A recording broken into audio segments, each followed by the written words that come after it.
Good morning, everybody. Live from Studio B here in San Francisco, where it's 05:01 in the morning. Welcome to show number 749 for Sunday, the 8th of September. We're in a delay in Barcelona. There's the live coverage off ESPN Plus.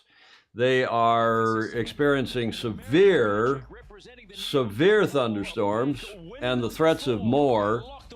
So I don't know what they're going to do besides show packages and maybe some update from yesterday. But this latest from the race committee just out, the race committee update, it's our intention to monitor the storms that we think will pass in the next hour. If we don't have confidence that we can race, we can race starting by 15:15. And of course, in Barcelona right now, it's 14:02. So we're talking about an hour and almost 15 minutes of delay. If we cannot race starting by 15:15 and complete the program, I don't know how they're going to complete the program, starting an hour and 15 minutes late. But if not, we will abandon for the day. Richard Gladwell is on, I think, watching from New Zealand. Others of you texting me from Barcelona, thank you very much for your updates and advice this morning on what was going on. So we shall see what happens. We've got our Zoomers on, our three top Zoomers. Good morning, gentlemen. Ed Worley, Gordon Smith, and Graham Sweeney. Ed down in SoCal, Gordon in Denmark, and Graham in Scotland. We'll go to them in a sec for an update on their thinking as we go forward. But it looks like, in fact, just about 25 minutes ago now, the race committee radioed all the teams and said, please come back into the harbor. Get off the water because they're worried about these thunderstorms. It's not particularly windy, or so I'm told. Maybe we get an update. But what I am told is that the threat of thunderstorms and the lump, there's a fair bit of lump on the race course. So that's the first piece of news from Barcelona this morning. Before we get into all that, I want to thank those of you who have been supporting us via Sailing Illustrated. Whether you come on here as we had over 750 messages, chat messages yesterday when I was grumpy because of some of those chat messages were not correct. And just a reminder, as our Zoomers and others know, we have a cardinal rule here at Sailing Illustrated, and that is no name calling, no personal attacks, no croutonnic, no coarse language. And I was getting some DMs yesterday from folks, not necessarily aimed at me, but aimed at some others, and aimed at, some of the teams, aimed at the venue. Okay, I don't like the venue. I'm not wild about the boats, but as Gordon Smith keeps reminding us, we have what we have. So let's deal with it. Let's enjoy it to the extent we can. And in the meantime, no name calling, no personal attacks, and no coarse language, please. Thank you very much. Buenos dias to you, Denise Balzac. 3-foot seas are predicted. Yeah, well, I don't know about that much, but I saw 2-foot seas anyway, Alex. Mark Holland, good morning to you. Mary Jude Szymanski, good morning. Fog Machine, good morning. You're up bright and early here in the Bay Area. Lance Burke, Theo Smith on again today. Good day, sir, he's up in TO, one of my favorite cities in the world, Toronto. Having sailed there a fair bit, Royal Canadian Yacht Club, done some events there, done some America's Cup talks there, and played hockey all over Toronto as a kid. In fact, I went to hockey school in Toronto. Went to hockey school as a kid in Etobicoke. Is that jazz band right there in the studio? Mark Holland wants to know. No, not really. But thanks to all of you who do support us via Patreon, patreon.com/join/Sailing Illustrated. And if you are just joining us here on the live stream, again, we're in an hour and 10-minute now delay. The race committee saying that, first of all, they brought the boats back in to the harbor, to Port Vel, because it is not so windy, but it's rough, and they've got thunderstorms passing through. You can see there, I guess that's a live shot. I guess that's the Columbus statue, obviously. Cristobal Colon, as you say in Spanish. And the weather is unsettled, shall we say. unsettled weather in Barcelona. I have a friend sitting at the airport on a plane, and they've been out on the tarmac on the hard in line for over 40 minutes now, 5 minutes, waiting to take off, and the storm's passing through the area, not permitting that. But we are permitted to do this thanks to your generosity. The money that comes in via Patreon is we use to keep this studio functioning, keep it on the air, and we are deeply appreciative of your support. A few bucks a month goes a long way. No, Julia, she's upstairs watching. She's already texted and said good morning this morning. So, Julia, good morning to you. So as you will see here in the studio, I'm alone here in Studio B. Julia's desk is empty, but she's here with us in thoughts and more. Larry Kennedy says, Pee-wee, the Quebec Pee-wee tournament. Yeah, there's lots of hockey tournament. Larry, I didn't know you were a hockey person. Alistair Murray says, the delay and uncertainty means I'm going to have to hit the sack so I can get up early for a bike ride. Alistair, of course, in Melbourne, president of Australian Sailing. Thanks, Alistair, for checking in. Chris Elliott, good morning to you. Annie Gardner. Are you down in San Diego, Annie? Are you at the Star World Championship that's commencing today? It got off last night with the opening ceremony and practice racing at the esteemed San Diego Yacht Club. Commodore Tom Pace. Hey, Tom, the reason this watching with you works so well for any of us is that it is interactive. Yes, Tom Pace, indeed. That's exactly the point. We're not just statically watching. We all can share with you as sailors and do what we know of the sport. It is invaluable for all of us to hear those perspectives. The flow in that really great neighborhood is that we all are. Thank you, Commodore Pace, the immediate past Commodore. I believe he's immediate past Commodore, maybe once removed now, of the Pensacola Yacht Club. Tomas, thank you for that. And we value all the opinions, and including and especially the comments that come in via, I mean, our Zoomers are fabulous, but we also so much value the comments coming in on the chat. And as I said a minute ago, we had over 750 such comments on the chat yesterday. And I try to read most of them. Again, I'm a bit of a one-arm paper hanger here, but no excuses. I'll try to get to them as we go forward again this morning to try to keep the interactivity alive. Although cards on the table, I rather suspect they're not going to race today. Richard Gladwell and I were talking last night before I went to bed as he was getting up. Poor guy, he's up all night in Auckland. I think we have it bad here on the West Coast, but getting up at 400 to get ready for these shows. But Richard is up all night, his night in Auckland, and then goes to bed and sleeps till noon or so his time. If you want to join via Zoom, 267-220-6570, 267-220-6570, the passcode 1851. Mark Holland is reminding us that in this morning's crew list, Lucas Calabrese will replace Paul Goodison, only change in any afterguard in the entire regatta. Thierry de Jong is going back to sleep. He's going to get more shut-eye. Julie Ahrens is on. Eugenio Balzac, buenos dias from you to everybody. Thank you, Eugenio. So here's the word on that afterguard replacement. You may have seen on my personal Facebook page last night, the word was filtering out of Barcelona after the race that Paul Goodison, the B helm, was injured. And sad news, because what happened, and I'm not at liberty to tell everything I think I know, and I'm just going to, till the team makes a statement, which so far I don't believe they have.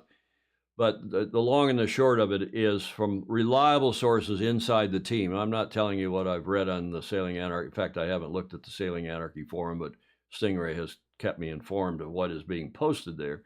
And that is that last night after the racing, they were taking the mainsail down on the American Magic yacht, on Patriot. And it was wet, it was rough. You know what the sea state was like, and it was bumpy and wet. And Paul Goody, as he's known, Paul Goodison, the B helm, apparently slipped and fell into a cockpit, one of the cockpits. And not that he stepped on honeycomb or anything like that, but he slipped and fell into the cockpit and was injured. They took him off the yacht, took him to hospital, and I don't know if he was in hospital overnight, but I know that he went to hospital, and the team said, from team sources within the team, I was told, well, when we know more, we'll issue a statement. And then, of course, as the day wore on here, and it got to be there after midnight there, and no statement was forthcoming, one assumed the worst, that he's not able to sail today. And the word started filtering out again that Lucas Calabrese was and he's Argentinian, by the way, but a hell of a good sailor, former Optimist world champion, former Olympian, and a terrific sailor, that the word was that he was going to take over as the B helm today. And indeed, this morning, as some of you will see now on the crew list, Lucas Calabrese is on that list and was out on the boat when they docked out. But the race committee, again, has asked everybody to come back to Port Vel to await the passage of these storms. They're showing on ESPN Plus a replay of Round Robin 2, Match 25. This between the Brits and the Italians. I guess this is the race from yesterday when the Brits finally, the only team so far, and bravo Zulu to them, to take a race off of Luna Rossa Prata Pirelli. So that was an interesting development.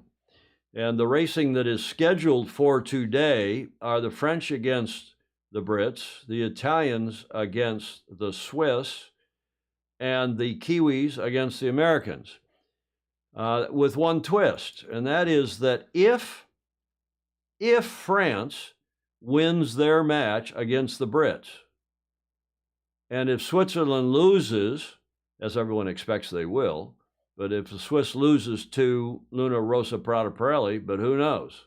We saw the Brits beat them yesterday. We know the Swiss are on a bit of an ascendancy. But if the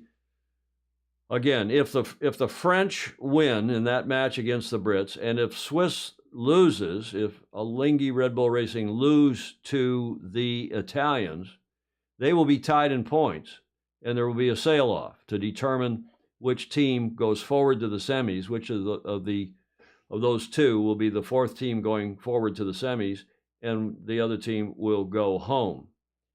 And again, I think all the racing is going to get pushed to tomorrow, Monday.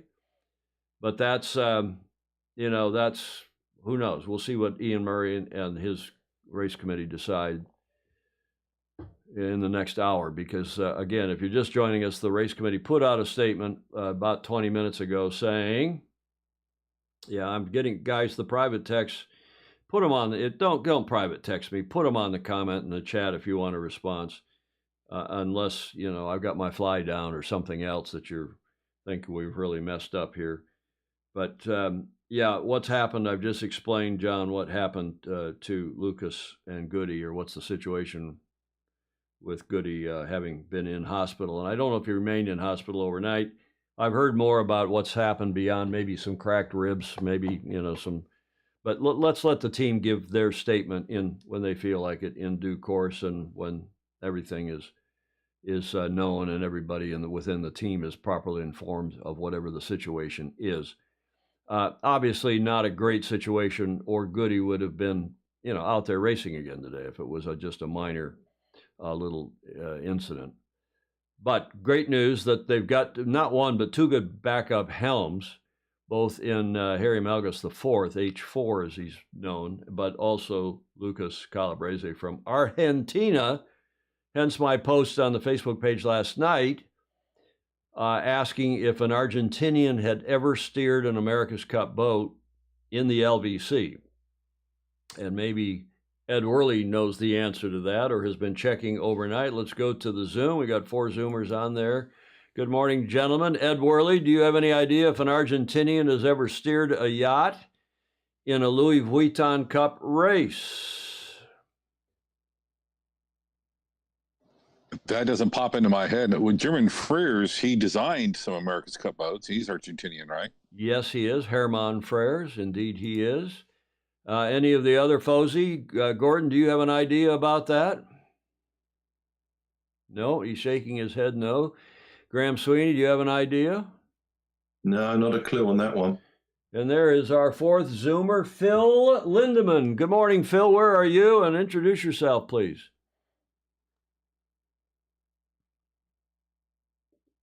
Maybe Phil doesn't want to introduce himself. Okay. You got to, Phil, if you're on, say a couple words and you should pop up in the full screen. Maybe his mic's not working. Okay. Big smile from him there. But Phil, you got to get your mic working, and I'll leave it. You can talk, and maybe you can, when I hear you talking, but you got to get your mic working. But hello to everybody else. Let's go back around the clock and see around the horn, so to speak. Start again with Ed Worley. Ed, do you have a view of what's going on within American Magic? I think they're just trying to really push the envelope, and everybody seems to be having trouble with ventilation on the rudders. And I think that's the problem they're having during their tacks and jibes, is they're getting ventilation on the rudder. Yeah, and so are the Kiwis, and so are a couple of other teams that come out with a bit of a wobble. Gordon, what are your thoughts on your afternoon there in Copenhagen, where it's, what, 2:15 in the afternoon? Welcome. It's 2:50 or 17 past 2 in the afternoon. The weather is fabulous again, very humid. The big teaser here is I made quite a big mistake yesterday, but we might get to that later. And my view on the racing today is that there's quite a lot of homework to be done today by a lot of different teams. I think it should be quite interesting. Indeed. Indeed. I go to the comments again. We so value these comments, not only from our Zoomers, but also from our FOSI that are on the chat. Mark Wharton Reed, who has been covering the America's Cup since, I think, the 70s, for sure the 80s. Mark is a Michigander who, I had a tough day yesterday. Not only was I grumpy here on the show because of some of that external stuff I was telling you about, but the University of Michigan went on to lose to the University of Texas and lose badly. Texas they look like a very, very solid team, certainly top 4, maybe top 2 even in the country. And Michigan looked, well, Crutonic. Mark was at that game, and he was driving back home to his home over on the west side of the state, and he's saying, after spending the evening worried about Paul Goodison's health and well-being, lack of communication from American Magic or ACE, America's Cup Events, the organizing authority, which is Mr. Dalton, it's very concerning. He remains in our thoughts and prayers. Yes, indeed. So that is a bit concerning. Let's keep going around the horn. Graham Sweeney, good morning to you, sir, in Scotland. Good morning, Tom. How are you, and what's your views of all this madness? Well, you said it. We had a good day yesterday. The Brits did anyway. But all in all, it's just another day's racing. Everyone needs the points, so it's just going to be a scramble for what they can get their hands on. And if the weather's going to be light, we may just be sitting here watching nothing. So. Yeah, I think it's the thunderstorms more than it's not particularly windy, although it's lumpy. They've had some wind overnight. Graham, bravo Zulu to the Brits. They look like they're coming strong. Here we're watching on the replay of yesterday's race when they beat the Italians. The only team, as I said at the top of the show, the only team to knock off the Italians. Great stuff. And I did not say, Graham, but as you well know and the other Zoomers know, we have 3 teams that now have mathematically gone forward to the semifinals. And in this order, the Italians, the Brits, and the Americans. And I don't know if anybody knows if the order between the Brits and the Americans can change based on today's racing. I mean, the Americans are not going to pick up another counting win. They raced the Kiwis today, so that doesn't help their record vis-a-vis the other challengers. But it doesn't matter because the Italians will come out on top, and as you all know probably, the top team gets to choose which of the other 3 will be their opponent in the semifinals. And we can talk about that in a bit. And the big question, again, it remains whether or not the French and the Swiss will tie or whether the French will be on their way out. because if the Swiss lose, if somehow the Swiss manage to beat the Italians today in that race, this purported second match today, if they win that, the Swiss go forward, full stop. They will have one more point. They will go forward and be ahead of the French. If the Swiss lose that match and the French manage to beat the Brits, which I don't think many of us think will happen, but again, in the dodgy conditions that they've got out on the racetrack today, who knows? But if the French manage to beat the Brits and the Swiss lose, then they will be tied in points. Then there will be that mandatory sail-off. There will be a race-off between those two teams, which is called for under the rules, to break that tie, not going back and looking at who beat who or who beat who last or any of that. And I think that's a great rule. I think that's a good procedure. Have a race-off, and Ian Murray says that race-off would happen as the fourth match today. They got only 3, and they could get those 3 in even though we're delayed by probably an hour and 15 minutes now. That's what they say, that they're not going to start before 15:15 local. It's an hour and 15 minutes after the normal 2 o'clock, the 1400 start time. I still think the whole shooting match is going to get pushed till tomorrow, and that's what Richard Gladwell and I thought late last night. When I woke up this morning at 3-something to start chitting and chatting with those of you who are in Barcelona, people there wondering, hey, why don't they just pull the plug? Well, you know the answer to that. They got all the volunteers, they got all the TV, marshaling that machine to get out on the water, which they did. They were out on the water before the race committee called everybody back in because of these thunderstorms. They don't want a repeat of that scary moment the other day.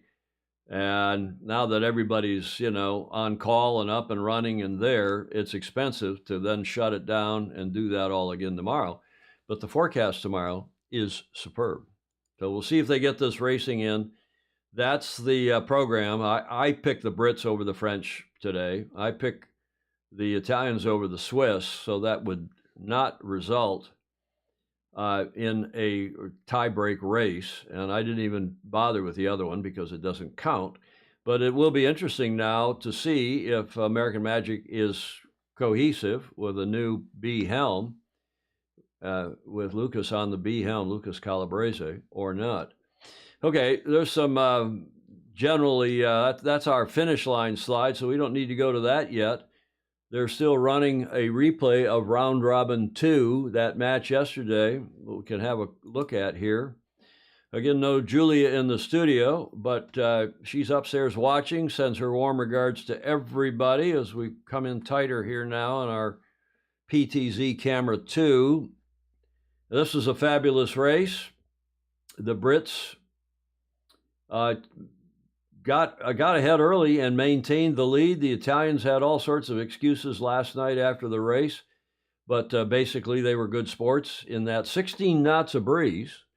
And they basically said the Brits sailed better than we did. And again, we keep saying on this show, it's not how good you are now, it's how good you are come the match. One of these teams hopefully good enough to give the Kiwis a good run, because we know the Kiwis are good.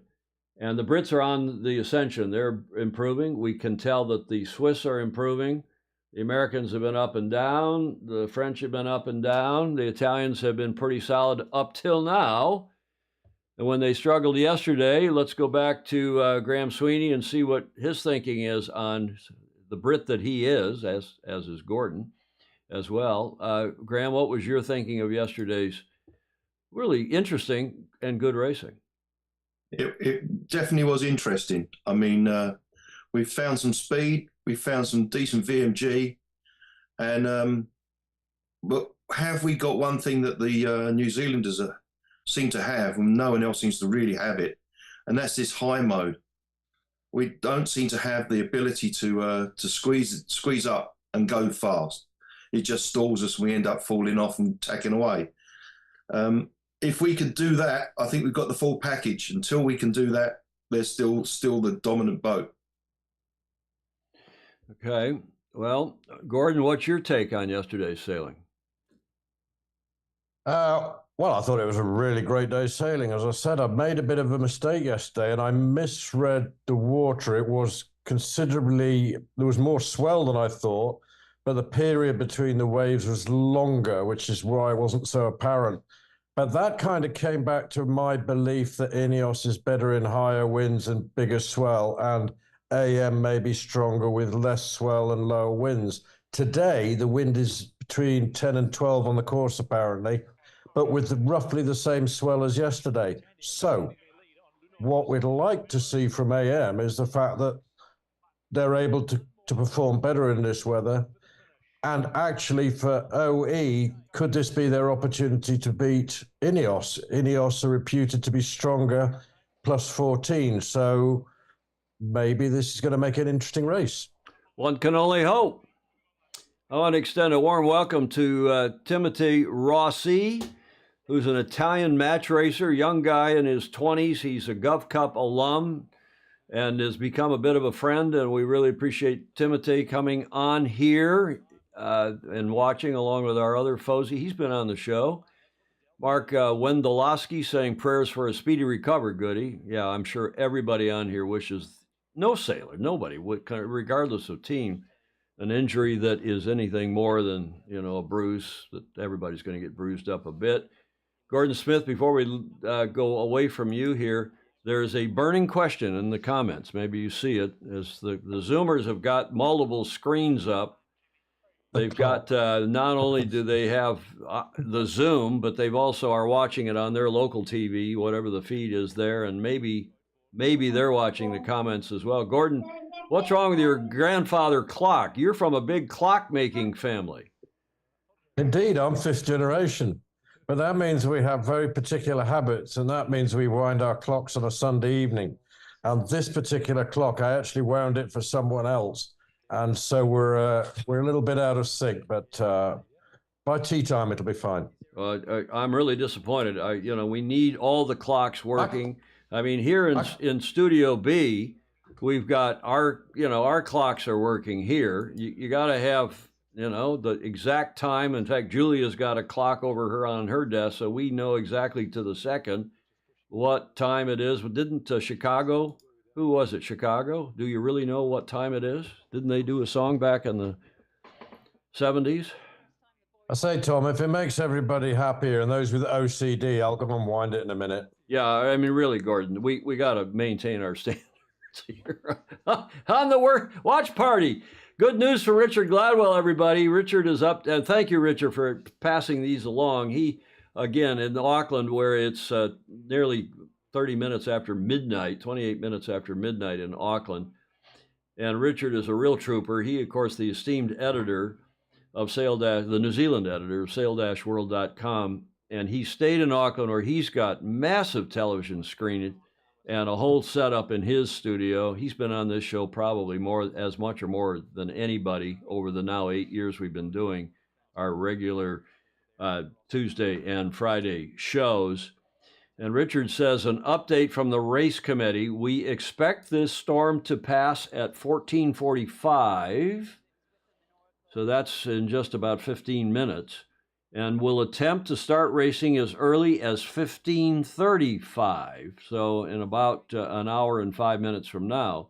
If a race has not started by 16:15, okay, he's updated, 16:15, we will abandon for the day. You can see that comment. Is that in the, yeah, it's right up there at the top of our list of comments. We're getting so darn many comments again today, for which we are deeply appreciative. As I said at the top of the show, we had over 764 comments yesterday. And that's in the combined chat on Facebook and YouTube. Kim Pinnell, torrential rain here in Barcelona with lightning and thunder right now. Ted Ryman sending his love to Julia. Everybody loves Julia. My 85-year-old co-host who owns this building here in the marina that we affectionately call the Beach Street Yacht Club. Alex Hayworth reminding us that, there's always injuries in the America's Cup. This is not the first time. In fact, he says there's an off-the-water injury almost every cycle. Well, this was on the water. J. Frederick Bland, good morning to you. Congratulations to your University of Texas football team. They were awesome yesterday in defeating Michigan he's saying that he's seen comment that GBR went with smaller sails. Well, yes, if we look at this, racing, they're running yesterday's match between the Brits and the Italians. I don't know about their mainsail. I think everybody's got one same size main. Whether they've got different mains with different depth, with different fullness, I don't know. But the Brits did, to my eye, look like they had a slightly smaller jib on yesterday in that win over the Italians. Ken Saban, good morning to you, sir. He's in sunny Toledo, Ohio, at the western end of Lake Erie. Peter Worcester, who's up in New England, the Boston area, good morning, and on. Gene Berkery, yep, foils up. But the good news is it looks like we're going to have some racing. Jody Shields, good day, all back in range. He's at Airlie Beach after spending the night in the amazing Whitehaven Beach. Were you on the beach all night, Jody? And if so, what were you doing on the beach? Was your bride with you? Yeah, Jody's missed yesterday's racing, but Jody, who's almost always on our regular Tuesday and Friday shows, is good value. Yeah. You ready something? Say again? What's that? You ready something? Yeah, we can hear you, Phil. Good morning. Introduce yourself, please. Hi. Welcome to a suburb of Cleveland, Ohio. We're not too far away from Toledo. I was in Toledo about a month ago. Well, we talked about your fair city on the show, on the regular Tuesday, Friday show. I don't know if you saw it. And Bravo Zulu to all of you there on your sailing center, that the park district there, the parks department of the city of Cleveland apparently are putting up with the help of a lot of private outfits. Are you involved in that at all, Phil? Oh, no, I'm just a fan. Started watching America's Cup back in the Dennis Conner 12-meter days, and try to keep track every 4 years when it's going on. This hasn't been a very good year yet for America, but at least it's better than 4 years ago, when the first thing I heard about our effort in America's Cup was that the boat almost sank. So we're doing better than that. Well, that's true. It did have that that up and down day, and then apparently a battery fell through the hull and the hole, and it capsized after coming through that up and down action, and then the water started going in, and it was a scary moment. We were watching it. We were doing a live stream like this, Phil. And it was, we were streaming it to Zoom, a private watch party. We had lots and lots of people on. And we're all of us watching in horror as that was happening. And luckily the boat didn't sink. And the good efforts of all the teams, not just American Magic, but all the teams pitched in, got the air bladders in the boat, kept it from sinking, and they towed it in and fixed it. And they were never the same after that. But thank you for joining us. We celebrate on here Cleveland Yachting Club on the west side of Cleveland and Rocky River, and I have sailed at all three of those clubs: Rocky River, meaning Cleveland Yachting Club, at Edgewater Yacht Club in town there in the park, and then out to the north and east at the Mentor Harbor Yachting Club. I worked with a guy. Actually, he was my boss. And he used to take me out on his Art and 10 back in the 80s. So I've pulled a couple of jib lines. It's been decades and decades, but it was fun. So you're more of a punter. You're more of a fan of the America's Cup than you are a big-time yacht racer. Is that true? Yeah, I'm not a yacht racer, but I have been on a sailboat back in the 80s. The two of us would usually crew it. I never really got the hang of running the tiller, but maybe someday I'll get a small sailboat and try to get used to reading the air. What are those little tack marks up on the sail? Do they still use those? Well, I sure do. You'll see them all over these America's Cup yachts, and we call those telltales. They're okay. Little pieces of yarn or more sophisticated material these days. And the trick is to get them not to stick to the sails. They even use them on the hulls. You'll see them on the foils. You'll see, so the teams can visualize the airflow or the wind or the water flow over the foils. Phil, welcome. And we appreciate especially, you say you've been sailed back in the 80s. Most of us on here of a certain age go back to the 60s even. And we have people like you, though, who have never set foot in a boat and never raced in a yacht race. And we got people on here who, like our Zoomers, are expert. So thank you for joining us. Thank you very much. Speaking of experts, Martha Parker is on, and she is one of the best sailors to come out of she's a little younger than I, but we've known each other for a long, long time. She runs that terrific store in Newport, Rhode Island. She's a great sailor, is a great supporter of our sport. And Martha, remind me that somebody, the Fosey, will all know the name of your store, selling soft goods and all sorts of stuff sailing related. One of the best sailing chandleries and clothing stores in the business. And she ships all over the country. And it's somebody remind me, Martha, if you've left us for a sec, but remind us name of your store and we'll give you a plug. Team One Newport, James Appel's got it. Hi, James. Are you in Annapolis? Welcome to you. Guy, don't call me Guy Briere, is on. He is a stalwart of the Southern Yacht Club. If you don't mind repeating what happened to Goodison, joined a little late, had to walk the dog. That's no excuse, Guy. Guy, a stalwart of the New Orleans scene, sailing scene there, and of specifically the Southern Yacht Club, and also over at Pensacola. He and Tom Pace go back. Team One Newport, fabulous store, Martha Parker. But long story short, as we watch this replay of yesterday's race between the French and the Italians, long story short, after the race, Paul Goodison, I'm told from insiders in the team, I've heard this from multiple sources, you know me, I don't do a one hears unless I can confirm it with, at least two, usually three sources that are not sources talking to each other. Paul was helping take down the mainsail as everybody gets up on deck afterwards. The main's coming down. It's bumpy. It's slippery because there's water over the deck. He slipped and fell into one of the cockpits. And I don't think he stepped on honeycomb, and there was all sorts of stupid comments about that. But nonetheless, he fell into one of the cockpits.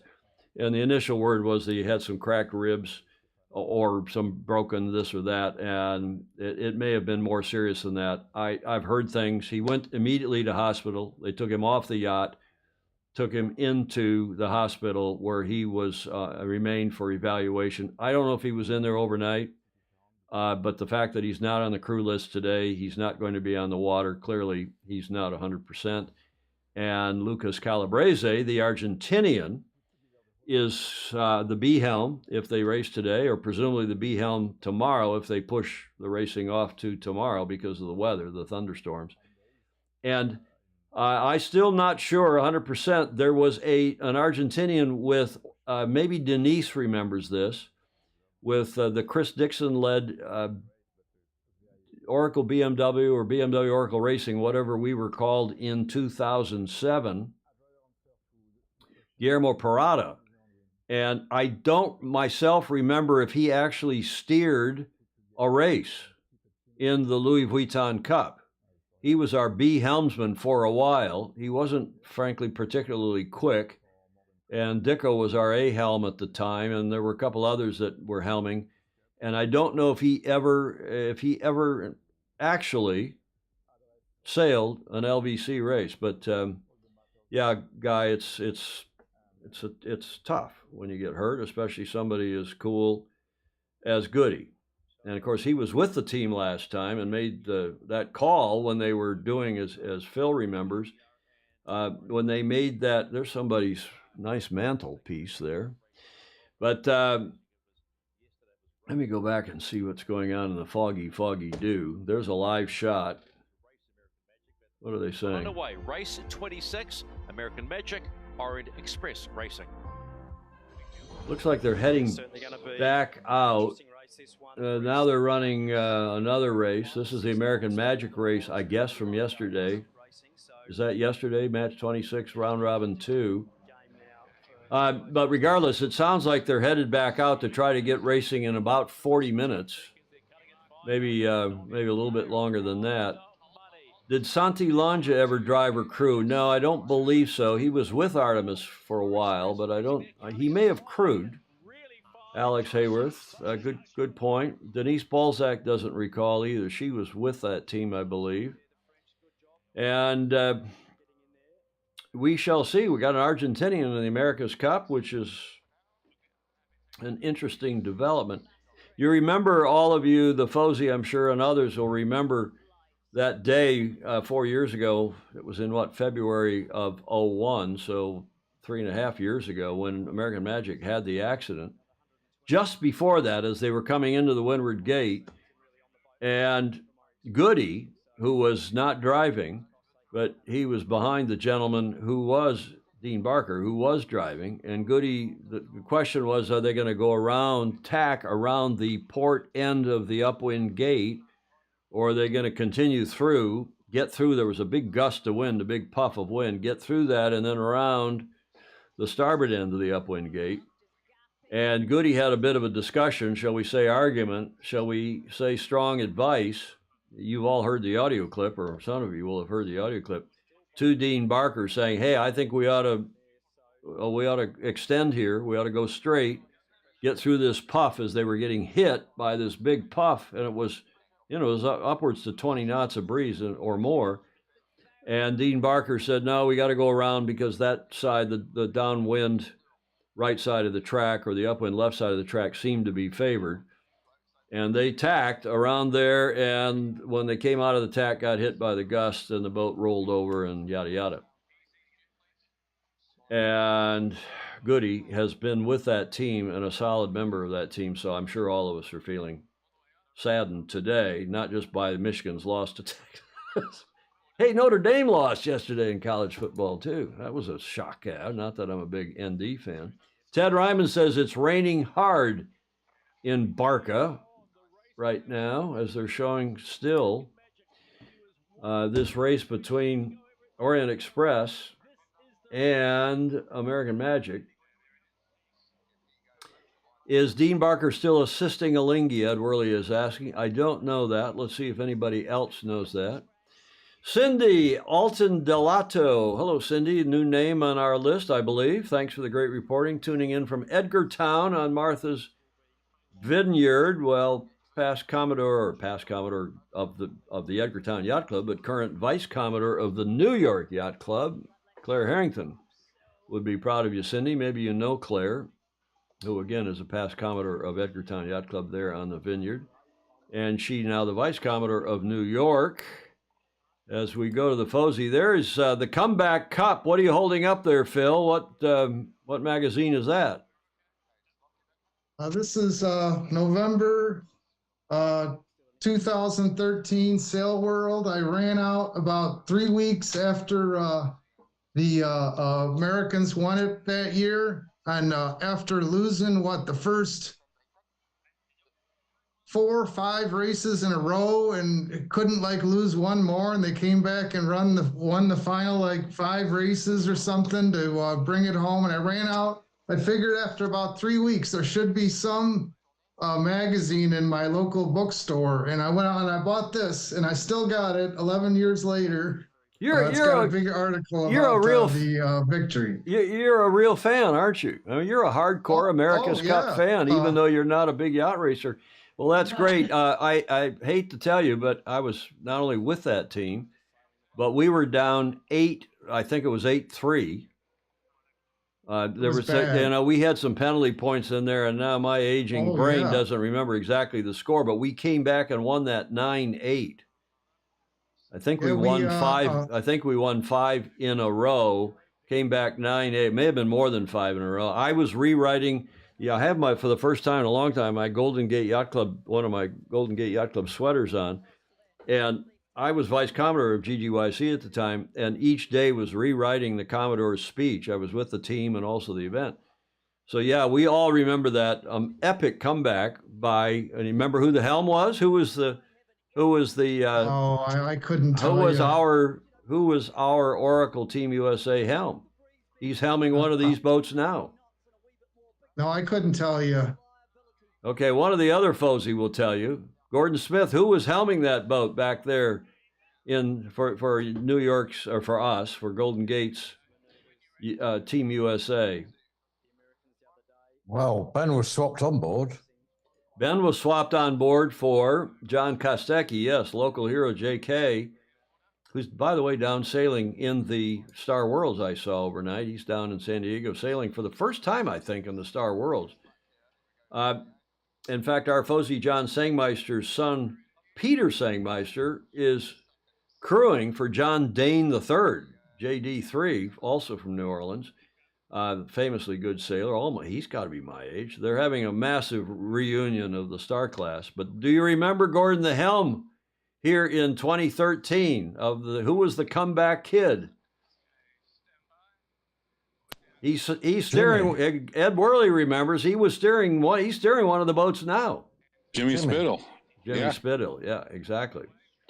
Yeah, it was a great day. I was there at the pier when Oracle came screaming by the pier. Yeah, well, it was quite a day. Phil, you got to wait to be invited in now because we got 5 people in the Zoom, and I'll invite you back in when we're ready to get some audio from you. Thank you. In the meantime, if you would all mute yourselves between chats, that is helpful. I think we got to a protocol yesterday that was indeed quite helpful. And if you do want to say something and I'm gas bagging on, just say, hey, Tom, like, hey, Siri, which will probably light up all your phones. It just lit up my phone. Yeah, we're getting the update from any number of people. Okay. Comments coming in. Let's watching this replay, but we still are hearing, and I've just had another confirmation, maybe, 15:35. So that's still that's in a little less than an hour from now that they expect to get racing. And I do think they're sending the boats back on the track. If any of you there in Barcelona can confirm that for us. Christy Erickson Pryor is on. She's become a regular on here. Andrew Davola, better known as Dolly, is on here where it's, for him, it's closing in on midnight. He's down in Australia. Who were the 3 key guys on Oracle in that comeback, the 3 top helms today? Well, that's a good point, Dolly, because you had on that boat the comeback kids in 2013, of course, as Ed Worley just said, was Jimmy Spithill, who's driving for the A-helm for LRPP. Ben Ainsley had come on the boat, replacing his tactician, really. He was on that boat, and he, of course, is the skipper, the leader, and the A-helm on the British team on Ineos Britannia. And who was the third? Anybody? Andrew, Dolly obviously remembers. Who was the third, Ed Worley, who's helming a boat in this current cup? Tom Slingsby. Exactly. Tommy was also a member of our team in the back end of that boat, key member of that team. And those 3, good point. See how smart our Fozy are? It's unbelievable. Gareth Evans, hi to you, sir. He's on. And Stingray is on. Yeah, you can say Stingray up in Seattle. Good morning to you, sir. It's 5:49 in the morning up there. Yeah, Heidi Purcell knew she was there. Heidi, I'm sorry about your Michigan football team yesterday. Stingray, actually, they won 11-8 if you include the minus 2 point penalty before the start of that series. Yeah, but at the end of the day, you can't really use that number because it was 9-8 was the final score, and they were tied 8-8 after being down, I think it was 8-3, wasn't it, Stingray? Somebody will know. But Ben made the difference. Gareth Evans is saying, well, I think that's a good point. I've said any number of times that Sir Ben came on the boat, and things changed when he came on the boat. And Guy Briere is saying, yeah, JD3, meaning John back on the Star Worlds down in San Diego, JD3's son-in-law, Austin Sperry, is crewing for JK, for John Kostecki, who I believe is doing his first ever Star Worlds. I'm not 100% sure. Wow, look at all the great comments. Yeah, they're calling that barrowway at that top gate when in a big gust, they're calling that a Dino. after Dean Barker. Dean was I'm sorry to say this, but we call a spade on here, and we're watching a replay from match 26. Pretty good match. In fact, it was a bit of an eye-opening match between the Americans and the French, who were hanging in there. The French are getting better as well. I mean, who knows how they do in their match today. Phil, there's some of those telltales on the sails that we were talking about. Yeah, the woolies, as they're called in some parts of the world. But yeah, Dino Barker. Tom. Hey, I'll come to you in a sec, Graham. Dino Barker was, some have called him inconsistent. Some have called him worse than that, because he has choked in at least 2 America's Cups, if not 3, or appeared to have. So it's a tough game. Richard Gladwell, and I'll come to you, Graham, in a sec. If people want to go on to predict wind and look at the observations for Barcelona, there are webcams in the W Hotel, one of those big hotels right behind the Port Vel, and also in the W Hotel, the other big hotel there, and the Olympic Port, which will show you what is going on without looking at the TV.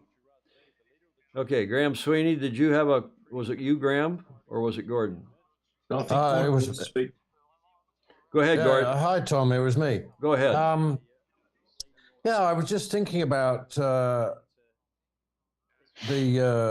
Ineos Orient Express match and how interesting it'll be today. I saw the weather report was about 10 to 12 knots of wind on the race course. So according to the informed pundits, that should be more in OE's kind of design optimum speed and less in Ineos. I also watched a very interesting kind of post-race briefing from Ineos yesterday, and it was very good. It was extremely good. And they were talking about the water conditions and the fact that they chose a slightly smaller jib than LRPP. And the kind of inference that came out of watching that and Mozzie Sales was that OE should really be able to put up quite a credible performance today. It's not beyond the bounds of possibility that they should be able to beat Ineos. I think this should be a really interesting race, and also to see whether Ineos have learnt how to cope at slightly slower wind range. Well, we'll see. I actually hope you're right. I'd like to see a good match out of this as I go back to the scheduled racing today. Thank you, Gordon. The French against the Brits, that's the first match. I picked the Brits, especially if it's lightish. The French have struggled in the light. They look better in the up range, as do American Magic does not, as we saw yesterday. I picked the Brits, but we'll see. That's time will tell here, and hopefully we get some racing in about, we're in a delay if anybody's just joining us, in about 35, 40 minutes from now. Ian Murray, we think, is going to get the racing going. He thinks these thunderstorms, which are passing through BCN, heavy rain, as you saw Tom Pace and others reporting right now in Barcelona. So we're waiting for that. The Brits against the French, then the Italians against the Swiss, and then that meaningless race, meaningless in terms of standings, the Kiwis against the Americans, although that could be interesting as well, just to see if the Americans are up to snuff vis-a-vis the Kiwis, because remember, in the preliminary regatta, they were the only team to beat the Kiwis in the preliminary regatta. Yeah, Sean Hogan. Yep, Aussies, Slingsby and Spithill saved our bacon, as did a Brit in the person of Sir Ben Ainsley. And there were some other Aussies on that team as well, and some Kiwis. Gordon Smith, they're back and forth, okay, about what's going on with Goody. Yeah, Goody, well, I think they've all got high-grip shoes. I think it was just really bumpy, and I think it was wet. Yeah, David James here in the Bay Area. Hi, David. Good morning to you. And a member of both San Francisco and St. Francis Yacht Club thinks that it was that John Kostecki really took the blame and he got screwed by being pulled off the boat. But it's hard to argue the results, David, for whatever reason. And maybe it wasn't JK, maybe it was just the presence of Sir Ben coming onto that boat that helped lift their game. Ed Worley reminding us that in 2013, Oracle also figured out how to foil upwind in that 2013 America's Cup. And Kim Pinnell, thank you. We got a live report saying, yes, I can see from her apartment window in Barcelona. Does it sound strange when I say Barcelona? But I lived in Spain for almost 10 years, so I can't help but speak Castellano. Boats are heading back out. Maybe we just settle on Ted Ryman's use of the word barca to describe it, and then I don't sound like a lisping idiot. John Schaefer, Tom, I don't know you can call it a choke when you have a slower boat. Yeah, okay, fair enough. But, when you're up 9-8, you're up 8, whatever it was, 3 or 4, John, and then they come back and race after race after race. Remember, one of those races, he was way ahead, and then it got called off because of the time limit. You'd figure out a way to win a race.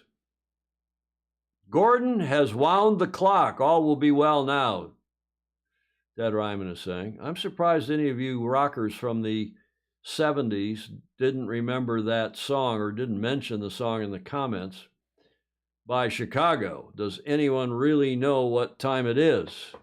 Dawn Riley will remember that song. Hi, Dawn.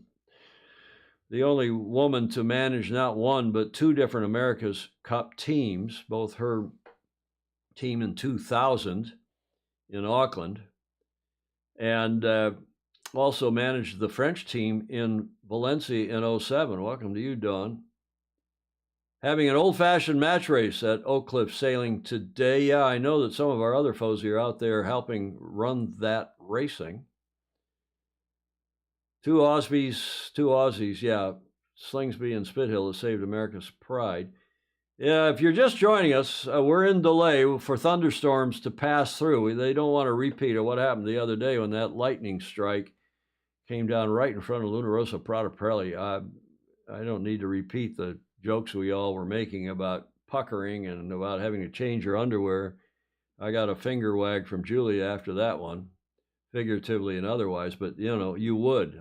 We also then had a long discussion about how many people have been hit by lightning or hit by the upstroke when a thunderstorm goes over. You can have a fizzer. You can just have, not fizzer in the Australian sense of the word or the Kiwi sense of the word, a fizzer, but fizzer in the sense of a little upstroke of static electricity from your boat up to the clouds. And that's not amusing either. I've been in a couple of those. Guy Briere is reminding me that Kostecki sailed in 2-star Olympic trials, including 96. I would be surprised if he didn't sail in a Worlds in that period.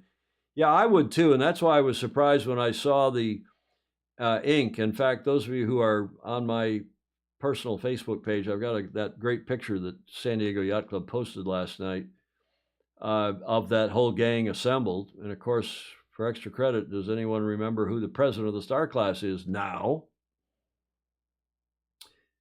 It is the esteemed Paul Kayard. Krasimir asking again about, somebody tell in the comments to, Gordon, thank you for that.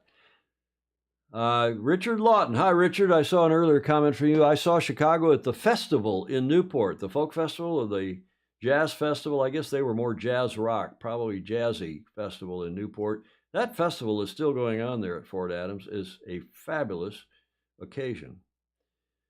Stingray, thank you, sir, for putting on that link to the Skyline webcams in Barca.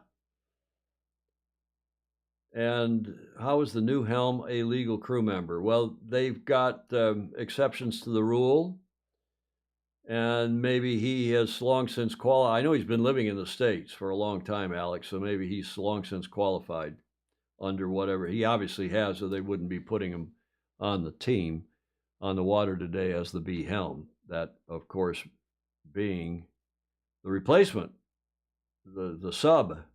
Put me in, coach, for Paul Goodison, and that is the Argentinian Lucas Calabrese. The racing, Hi, Tom. I'll come to you, Gordon. Thank you. In a sec. The French against the Brits, the Italians against the Swiss, and the Kiwis against the Americans is what we are expecting today. And now we're expecting a comment from Gordon Smith in Copenhagen, Denmark. I'm really interested, given the sea state and the predicted wind, 10 to 12, what you and the other guys genuinely think the result and the performance of ETNZ and AM will be today. I'm really interested to hear an honest opinion. Well, you think we don't give honest opinions on here? No, just sometimes, Tom. Go for it. I just want to admire your clock for a minute. Isn't it true, before we get on to honest opinions, which I think, sometimes there's a little tongue-in-cheek action. Come on, show us your grandfather clock. Is it back on time or not? Come on, there you go. Mostly, I hope. 3:15. 10 after 1. It's 1 after 3. It's okay. Oh, it's the weather affects it greatly, and this one isn't mercury compensated, so it's kind of good timing twice a year, and the rest of the time you're having to tweak it a little bit. But quickly, and give me in a sentence or two your family's contribution to clockmaking going way back, including in that famous clock in Shanghai, in the financial district there. 2 sentences, Gordon. Well, I'm the 5th generation clockmaker, so we've been doing it quite a while. And the oldest part of the business goes back to about 1750, which is where this clock and another one come from. And amongst other things, we built the most remote clock in the world for the Queen of Tonga. We built the biggest clock in the world in China, biggest pendulum clock, which is in China. I can't remember the name of the city. It's the Shanghai Customs House. I built the clock movement to go on the news kiosk in Grand Central Station, but it may not still be there. St. Paul's Cathedral, a whole bunch of other clocks around. We've got a lot of clocks, funnily enough, in Denmark. Okay, well, keep us on time here as we are looking at the clocks around the world. It's just after 6 in the morning here in San Francisco, 9 in the morning in New York. In London, it's 2 in the afternoon. In Barca, it's 3 in the afternoon, where we're hoping racing will get underway in about 30 minutes while they wait for these thunderstorms to pass. Good news coming through from Theo Smith saying that the marine traffic, the AIS, is showing that all teams and support boats are heading to the racetrack, the race course. And other good news coming, so it looks like they are headed for it. But back to your question, Gordon, about who is good in the, what was it, medium air lump? Is that what your question really was? Well, no, I really wanted to hear from, the Zoomers, the Fozy, a genuine appreciation of, in particular this, because we commented on the first 2 matches, and I'm interested to hear about AM against ETZ. What's AM's challenge right now? Will everything feel good for them? I really want to hear what people's opinion, particularly about AM, and particularly this race today. Okay, well, Ted Ryman says AM is not so good in windy conditions, so I have to give it to NZ. Sean Hogan's making a funny. John Schaefer, the only thing more cheesy than a fake Rolex is a real one, unless you win it. Good comment. And it is a real one here in Studio B. Let's see what any of the other, let's start with Ed Worley and see what Ed Worley thinks about American Magic. Here's an interesting comment from Mark Wendolowski while Ed is getting his thoughts together. AM foils and rudder need a lot of tweaking to get better stability and speed. Yeah, they're having rudder problems, clearly, especially coming out of the tacks. ETNZ are so polished on their foils. No, I'm sure no pun intended, Mark. That was a good one. Ed Worley, what are you thinking about American Magic and their performance? Well, let's not only in the light, but in the lump and the up range. Well, I think Tom Slingsby is very hungry. He seems very determined. His jaw was really gritty the other day when he was talking about, he was putting his jaw out the other day when he was talking about how he was disappointed in his performance. And I think he's going to dig deep. I think the guys are going to dig deep, and I think they're going to surprise everybody by how well they do against the Kiwis. Okay, now we're getting some live shots. Thank you for that, Ed. You can see it's raining, but that's not stopping people from having an Estrella Damm. There is a live shot off of the French boat as they're moving. They're not headed out to this could be not live. This may be a tape because they send the TV boat.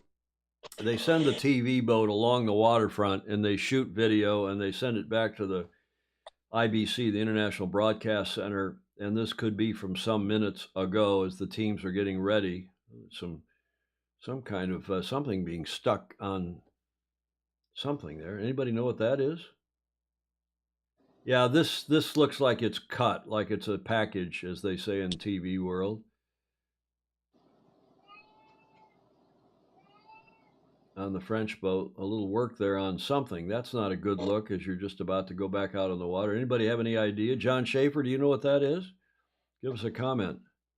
OE are changing their main, Gordon Smith is saying. Yeah, but is this live or is this Memorex, to quote an old commercial?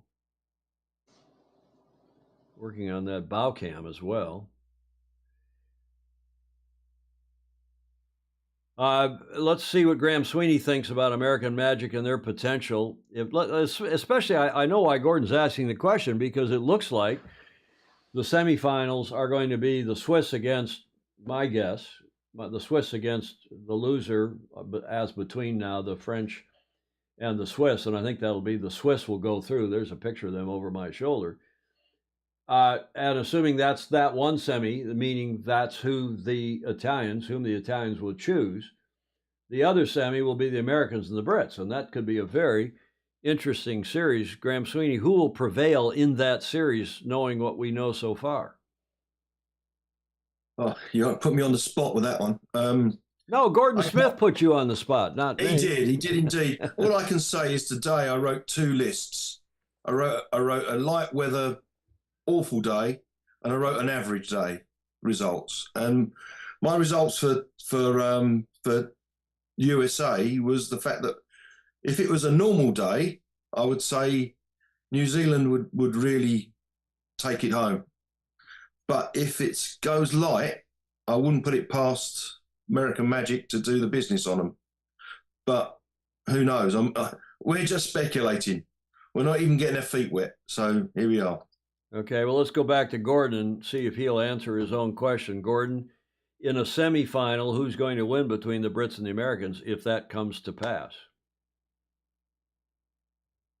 Well, I thought we got a pleasant surprise with Ineos's performance. They were 5-10% better than I thought they were going to be, and that was terrific. And I think that was telling us a lot about the stronger wind conditions. Currently, even in the kind of 10 to 14 or the lower end 10 to 12, I am a bit worried about Ineos, but I'm really waiting to see AM to kick in and show why they're great at that wind range, which I haven't quite got yet. Well, so I think you're right, Gordon. I think you're right about this. I think a lot of us have thought since the preliminary regatta, me included, and I think I was wrong, that American Magic was better in the up range and bobble, because that's the race they beat the Kiwis in. I now am thinking and hearing, one hears, that they're not so good in the up range. They are good in the bobble, but it's in the light air bobble. So who knows? Who's going to win, Gordon, between the Americans and the Brits, knowing what we're thinking, what we now think, knowing what we now know? In a semifinal. I will put my money on Ineos. Okay, well, good. Well, good. John Emmett is on. I see John. Good afternoon to you. John's in the UK where it's 9 minutes after 2. John. I've literally just come off the water, so I have no idea. I tell you what you've missed is that we're in delay. We're waiting for, we think, another 25 minutes. Ian Murray brought everybody in off the race course.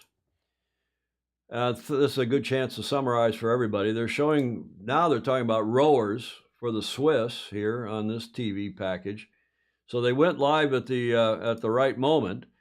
And John Emmett, the esteemed Olympic coach and Fozy, and he runs what I now call the CCC, the Coaching Corner Contribution, to almost every Tuesday and Friday when we do our regular Tuesday and Friday shows here. Julia and I hosting that here in Studio B, and then John comes on, Alistair Murray often, and other Fozy, including Ed Worley, who's on. John, the boats apparently are headed back out. Thunderstorms have passed.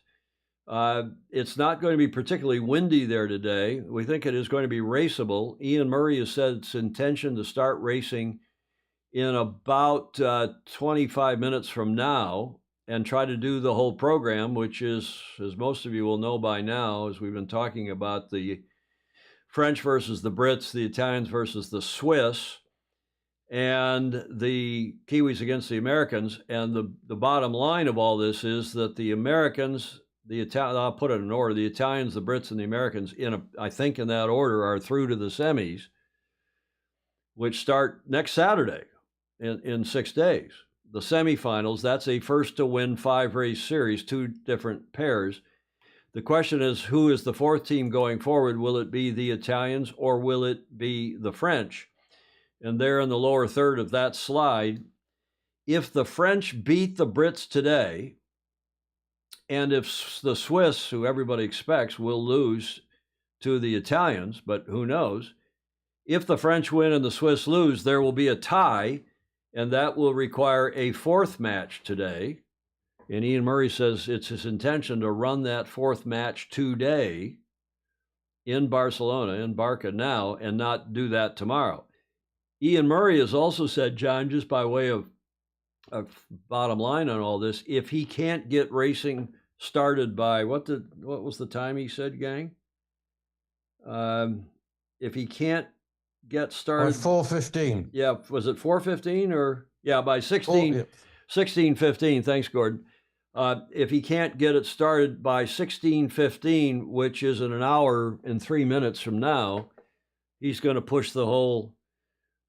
He's going to postpone everything till tomorrow, including all 3, possibly 4 matches. Okay, John Emmett, you're just on. You're fresh off the water. Were you out sailing in Ilka today, a D1? What were you sailing, and what's your analysis of the Brits' chances today against the French, and then your analysis of the Brits against the American, assuming that's one of the 2 semifinals? John Emmett. I was racing the D0 and we were postponed for about an hour waiting for winds. So actually, since the racing's postponed, I probably could have had a couple of pints of cider and been a bit more sociable rather than just running straight away. But I think the key thing for me is, what's the situation with Goody?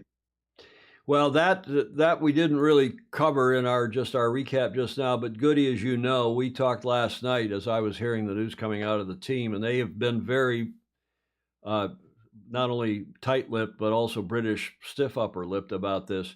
Goody was apparently on deck helping bring down the main, as everybody does.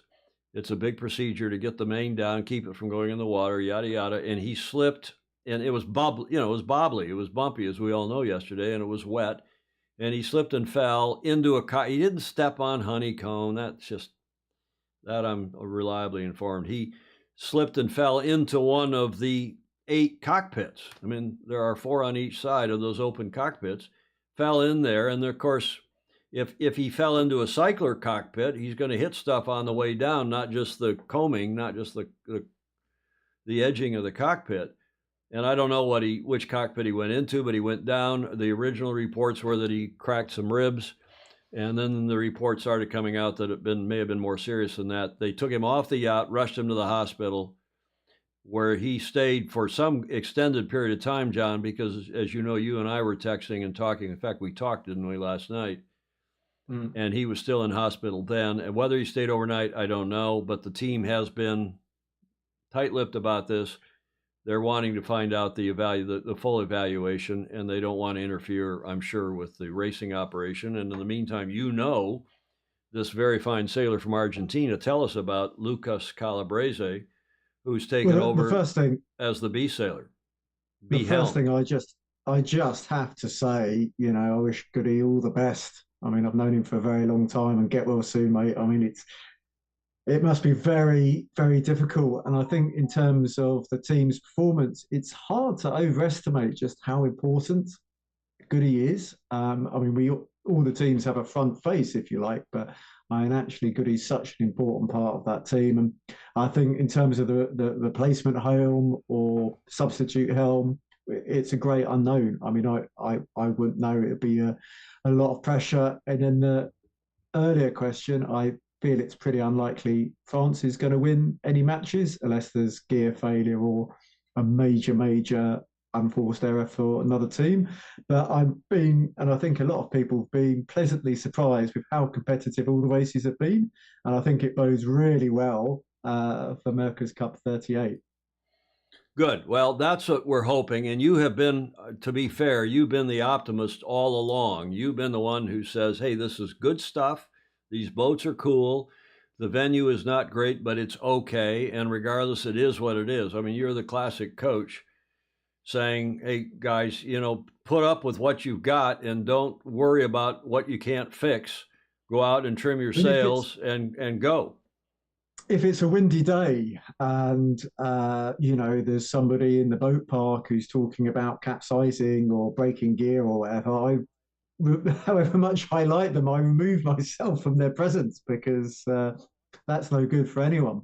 But I've been being honest. I'm 100% enjoying it. I mean, today I hiked flat out all the way in to get ashore and to watch the America's Cup as soon as I possibly could after I went sailing myself. And if you look at the viewing figures, I think it's been really respectable, and we haven't even got to the sharp pointed end.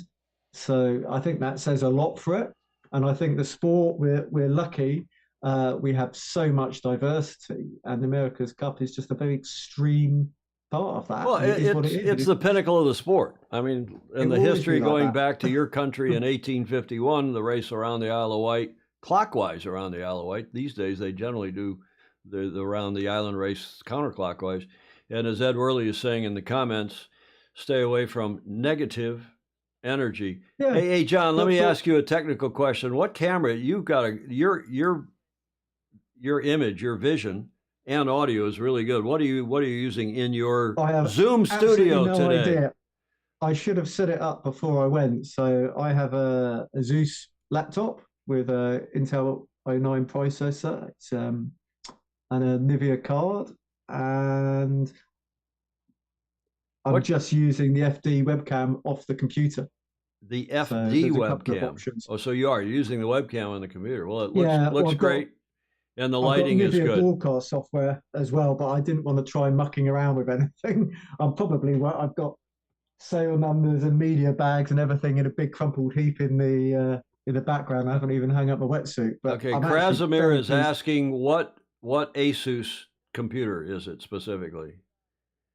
It's the time I bought it, it was the top studio model. He wants you to look at the model number on the bottom, and I'll let you guys do that and go back and forth. I can comment. Okay, you can put that in the comments so everybody can see it, because you do look particularly good, and not that you haven't in the past. I've just had a lovely sail. Yeah, well, this is my weekly shower. And Phil laughing, agreeing with your technical comments about getting on with racing and negative energy and so on. So thank you for that, John Emmett. I want to go back to a comment. You see the big comment in the middle there on the screen. John Schaefer in Annapolis, another Fozy, and another guy who's made a major, he's made contributions to our Studio B, to our ability to put these shows, a financial contribution. John, we really appreciate your support. Tom, anyone who spends any time in a Spanish hospital knows that 10 hours of paperwork for 5 minutes of x-ray. I would imagine that they just need the x-rays to make sure the lungs were not in trouble of being punctured. Yeah, good point. It's always a worry if you've got fractured ribs or whatever. The team doctor worth his salts, couple injections before the race and a wrap, and he's ready to go. Yeah, well, it may have been a little more serious than that, John. I don't want to say, I'm not at liberty to say what I'm saying because I'm not 100% sure, but Gordon Smith's taking issue with you, saying that Spanish hospitals are excellent and the paperwork is minimal for an EU citizen. Just flash your health card. And I can confirm that as somebody who lived Leslie, Meg, and I lived in Germany for almost 10 years. Then we moved to Spain and lived in Spain for almost 10 years. And, we can argue, and we won't get political here today, about the pros and cons of socialized medicine, of centralized healthcare in your countries in Europe versus here in the States or Canada or wherever. But I can tell you that, yes, if you've got a green card, if you're a European citizen, as we were for almost 20 years, we had fabulous medical attention in Germany. Didn't even make a reservation, didn't make an appointment, walked down to the clinic, got fixed whatever you had to get fixed, and went home at no charge with whatever you needed. So much so that when I got hurt in New Zealand and they wanted to operate there on my neck, I said, no, I think I'll go back to Germany and take my chances there. Plus, you're at home for recovery. However, Gordon Smith, and to confirm, when we were training in training and racing in Spain, and we were all there, as I said, for the better part of 10 years. Hamish Ross can back me up on this because he had some interesting experiences with, shall we say, with Spanish hospitals. We had a team doctor, as did Alinghi, as did the other teams, and that team doctor was fantastic because if we had a problem, rather than going to the ER at the hospital, and Meg had some kind of an ear infection one time, I can't remember what it was, nothing too serious, and you call the team doctor, and the team doctor who worked in one of the hospitals said, meet me at the emergency entrance, at the ED, or the ER as we call it, at the entrance, and I'll whisk you into an exam room. You'll see one of the docs on call, and you'll be out of there in no time. And that was an eye-opening experience because not only did he meet us there at the ER, we walked through this big hospital in Valencia, through hallways lined with people sitting in chairs who had been sitting there apparently for days, moving from chair to chair to chair to chair until they got to the head of the line to be able to go into an exam room and see somebody. So, there's Okay, Tom. There's Gordon, I'm not going to get into the politics with you on this, but it does it is up and down, and you can defend it in the comments if you want, but I can tell you firsthand that experience. And of course, the Brits are no longer EU citizens, so I don't know how that's playing out. I'm sure the teams, including and especially American Magic, are taking care of their people very well indeed. And as Theo Smith is saying, we're all praying that he is okay. Okay, an update here is it's 6:23 here in the morning in San Francisco, which means in Barcelona it's 15:23. They're plus 9 hours to us. Ian Murray, the regatta director, as we watch. We're having a great discussion here on all manner of topics, so I thank again all of you who are the Zoomers, the Fozy with your comments. What a fantastic, great group we have again assembled today. And meanwhile, they're watching replays of racing from yesterday, which you've all seen. So thanks again to all of you for coming on and for your hundreds already of comments. My goodness. Yeah, we're just praying he's okay, Theo. But we are waiting for Ian Murray to make a call here because he was hoping to get everybody ready back out on the water as the thunderstorms passed and get everybody racing again in another about 10 minutes, get some racing going.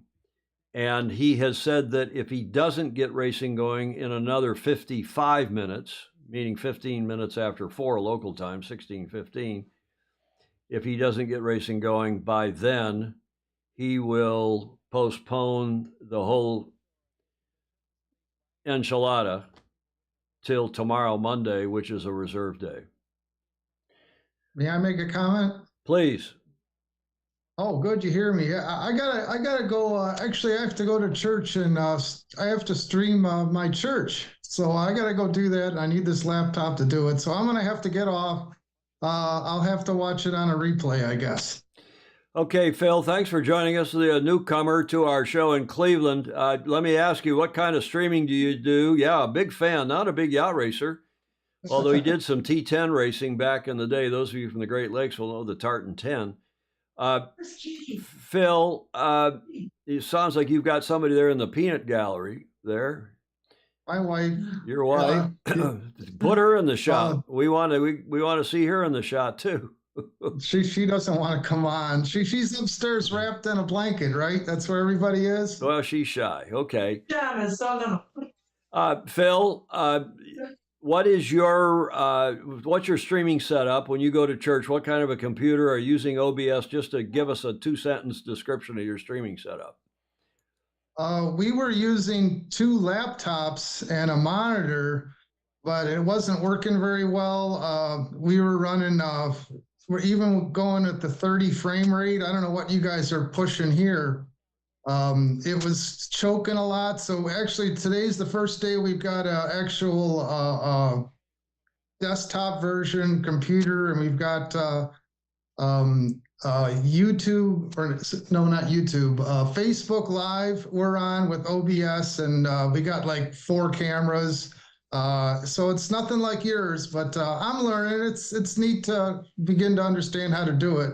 Well, it's very much like ours. I've got a Mac Studio and a base model, but the Mac Studio, which is their big at these days, their big desktop computer, and we're running 4 cameras in here, 1, 2, 3, 4, and they don't normally all point in the directions that they're now pointed, but that is the situation here for us, and What's your running frame rate? We're streaming at 1080p, which is full broadcast. HD. The frame rate, though, it can be most people are running 30. Okay, I got to give you the same. Don't interrupt me when I'm talking, please, because the audio back and forth switches, and I got to get everybody just to pause for the cause, because otherwise, as you all who watched yesterday know, I get grumpy. So let me make a statement, then I'll let you make a statement. And the other thing that those of you who are not on the Zoom, Phil, if I go to this shot with you and my PIP, that's a signal to all of you to STFU. We are streaming at 1080p, 30 frames a second. We are capable of streaming at 4K 30 or at 1080 60, but because that'll slow down at the receiving end of the stream for people, we just stream at 1080 30, which is pretty much broadcast TV in this country. Get a good, strong desktop computer with a good graphics card. It's not just the CPU. It's not just the RAM. You need a good graphics card, especially if you're trying to run 4 cameras through your OBS, which is what we're using here on this screen here. I'm running OBS on this screen. This is just a standard cable TV showing ESPN+. Okay, enough of that. Thank you for letting me, Tech Nerd, go to church, have fun there, and thank you to all of you. Thanks, Phil. Thanks for joining us. Phil Lindemann. Bye-bye. Bye-bye. A newcomer there in Cleveland, Ohio, where we've got several other FOSI, including Alan Long.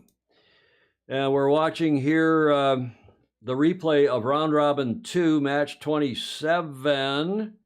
Yesterday, the Kiwis and the Swiss, when the Kiwis waxed the Swiss. And they've got a lot of discussion now, Gordon Smith and others going back and forth about healthcare, which is a pressing issue all over the world. I know it's a tough issue for everybody and supporting it. And John Schaefer is saying, tell Phil, if he's still watching, he probably has left us, John. The Minister of Sailing gives him special dispensation today. He's got to go stream, John Schaefer. He's got to take his computer and go do his streaming in the church.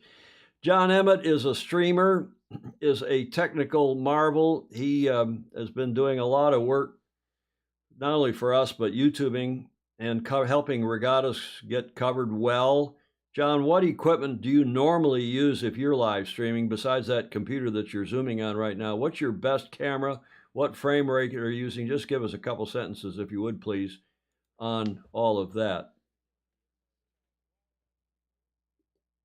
And I haven't actually been the person delivering the content quite a lot recently because I've always been on someone else. But I've got. See if I can get it out. Yeah, let's see that. Yeah. There you go. So that's the Shure mic.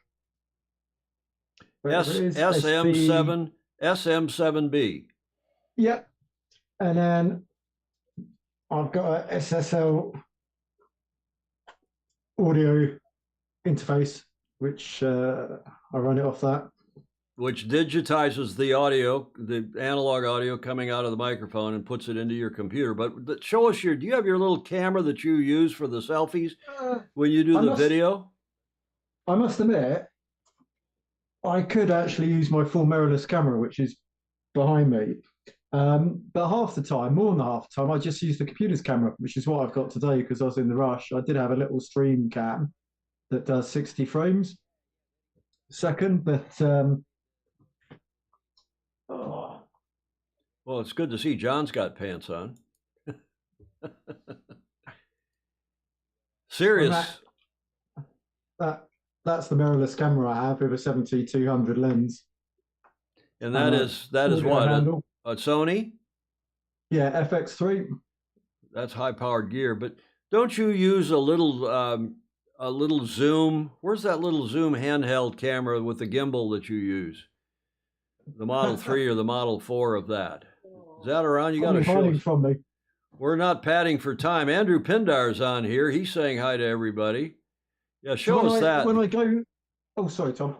Show us that because that's a cool device. When I go for the walk and the talks, my stick is in my car somewhere. And what is that? That's a Pocket 3. I'm just trying to think if I can actually.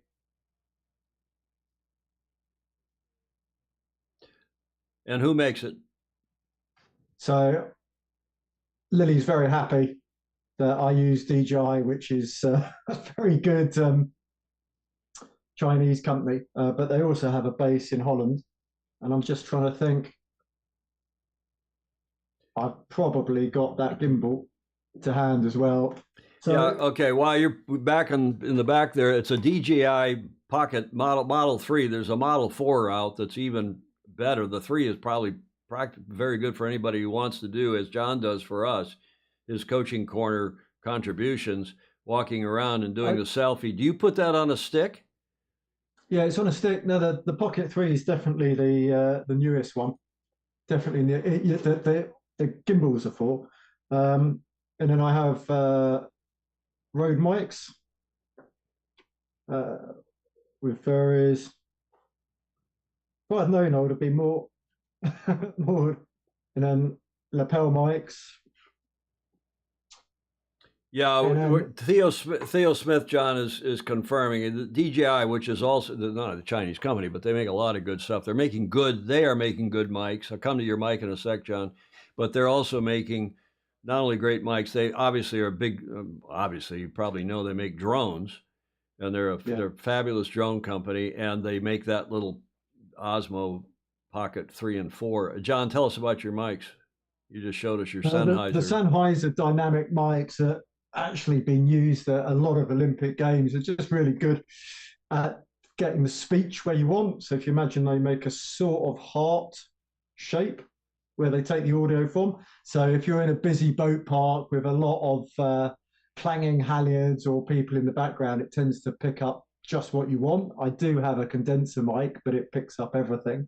And I think I've got my gimbal somewhere as well. Yeah, you want a dynamic mic like that Sennheiser or like the Shure SM7B, which is a dynamic and with a super cardioid pattern, which picks up the stuff right here. Here in this studio, and some of you are listening on big speakers will hear it's a little boomy because I've got a shotgun mic right up here, just normally out of frame.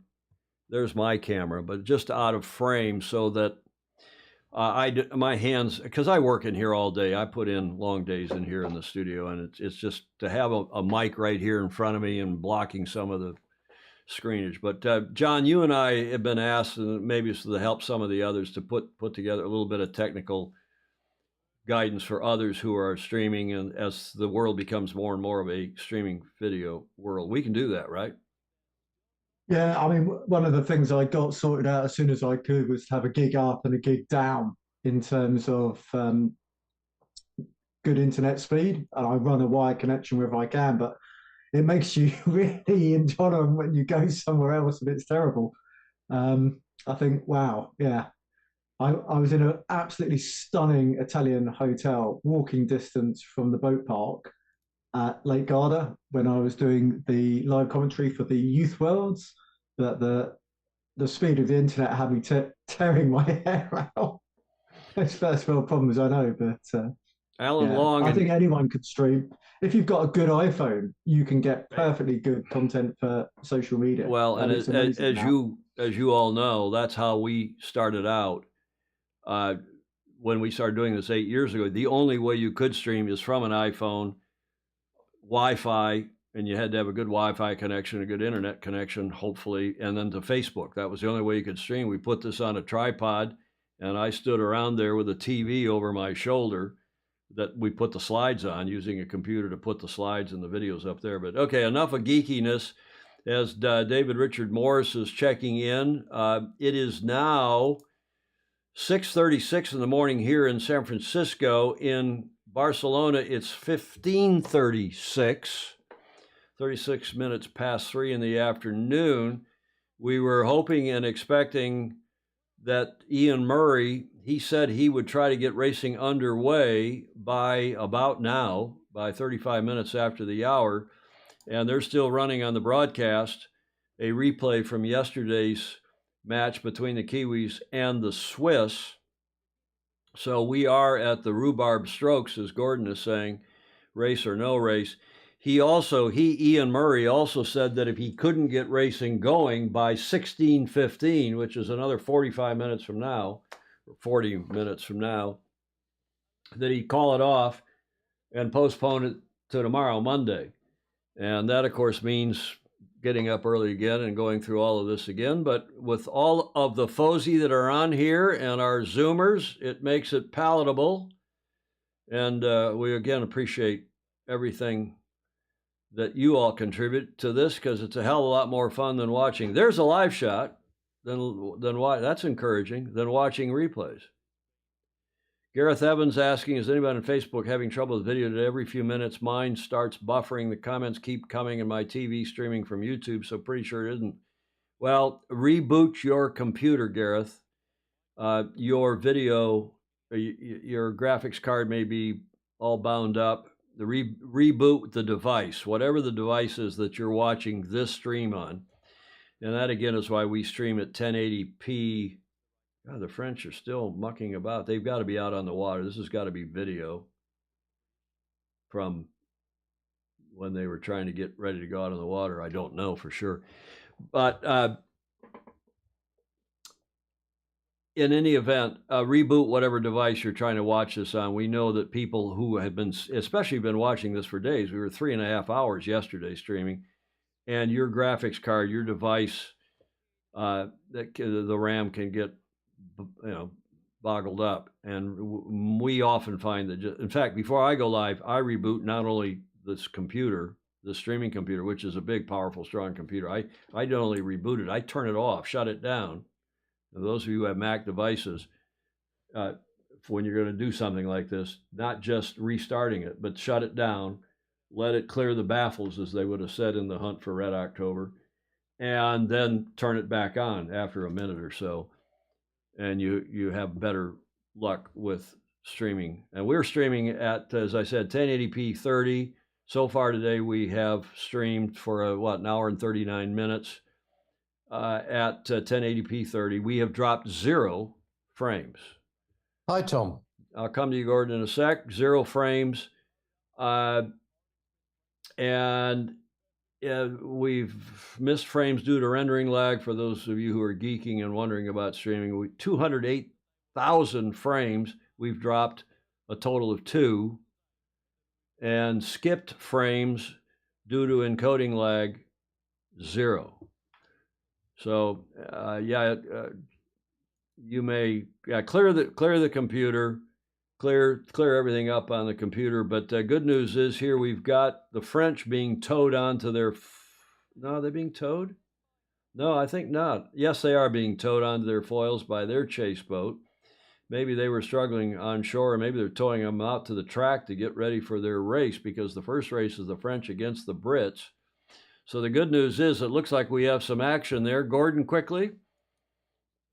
I was just curious to know what everybody's thoughts were about where teams spent most of their development time on water and whether that perspective affected the end designs. For example, the Italians in Italy, USA in Pensacola, and the likes of Alinghi, Ineos, etc. in Barcelona. Whether people thought that impacted the way people thought about the design.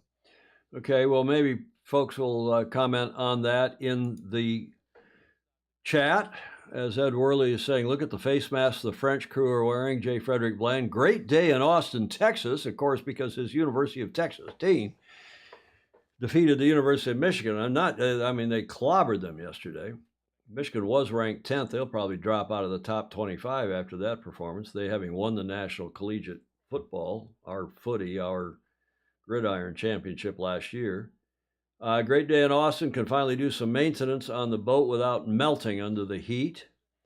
Larry Kennedy, who is doing, I believe, PRO work or race committee work, bimbo work maybe, at Oak Cliff this weekend. OE has a big jib up.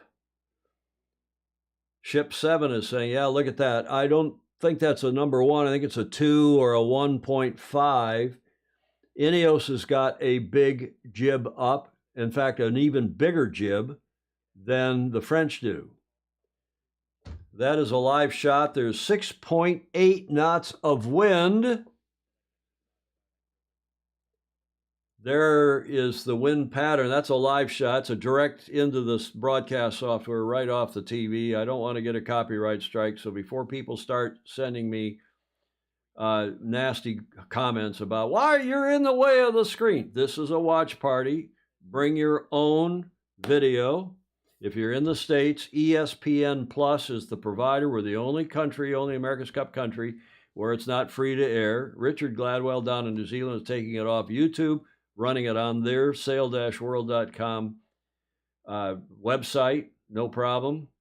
But we have to watch it on ESPN Plus here in this country because it's geo-blocked on YouTube and otherwise until 24 hours later, the live racing. So that's why I've subscribed to ESPN Plus. It comes on the cable, it comes on the computer, it comes on the phone. It's actually good service for $11 a month, $10.99 here in the U.S. Maura Stevens saying they just announced a potential delay due to the wind limit. Thank you, Maura, up in Nova Scotia. Krasimir saying yes. Krasimir in Bulgaria. Krasimir normally is. Hi, Krasimir. Marginal winds again, he is saying. As we're seeing, indeed, a delay now, starting 8 minutes 40. So that's the rolling 5-minute boxcar that Ian Murray and his team use. They took the average and they run the average over a 5-minute period. And if the wind drops below 6.5 knots in that 5-minute period, they restart and do another boxcar, hence the train analogy, a rolling boxcar average. 6 gusting to 13, according to weather.com in Barcelona, J. Frederick Bland is saying. Graham wants to know if you will give confessions if Phil Laffin misses church today on Sunday. Oh my God, Jody Shields, the legend. Yeah, Jody is, what time is it there? Midnight in Sydney. It's almost 2 in the morning in Auckland. Dawn Riley said that the French did, and she's very close to the French team because she ran the French Challenger. It was the GM of the French Challenge, run by the same guy or owned by the same guy that owns this team. She's saying the French did some overnight repairs. We'll try to find out what happened. Thank you, Dawn. That would be great. As we're looking at live video off the French, the rolling boxcar has started again, as they still must not have the requisite average across the track. And again, it's not just in one place. It's at, I think, 5 meters above the water, I think is what they're using. I'm not 100% sure on that. That's what's been used in the past. 5 meters, so call it 18, 17 feet. It might be even a little taller than that. There's the jib, which looks like a number 2 to me on Orient Express. And these teams, to answer Gordon's question, at least in part, these teams will have been testing extensively all these things on their AC-40s, on the big boats, in the computer, and they will have had made a guess at which jib to use. And I think it's fair to say we've seen that the jib choice has affected the racing in the past. And again, it looks like the Brits have a smaller or bigger jib on. There's the Brit jib up above that speed stripe. These green stripes, by the way, for those of you who are not heavy-duty yacht racers or America's Cup people, these are to help digitize the shape of the sail.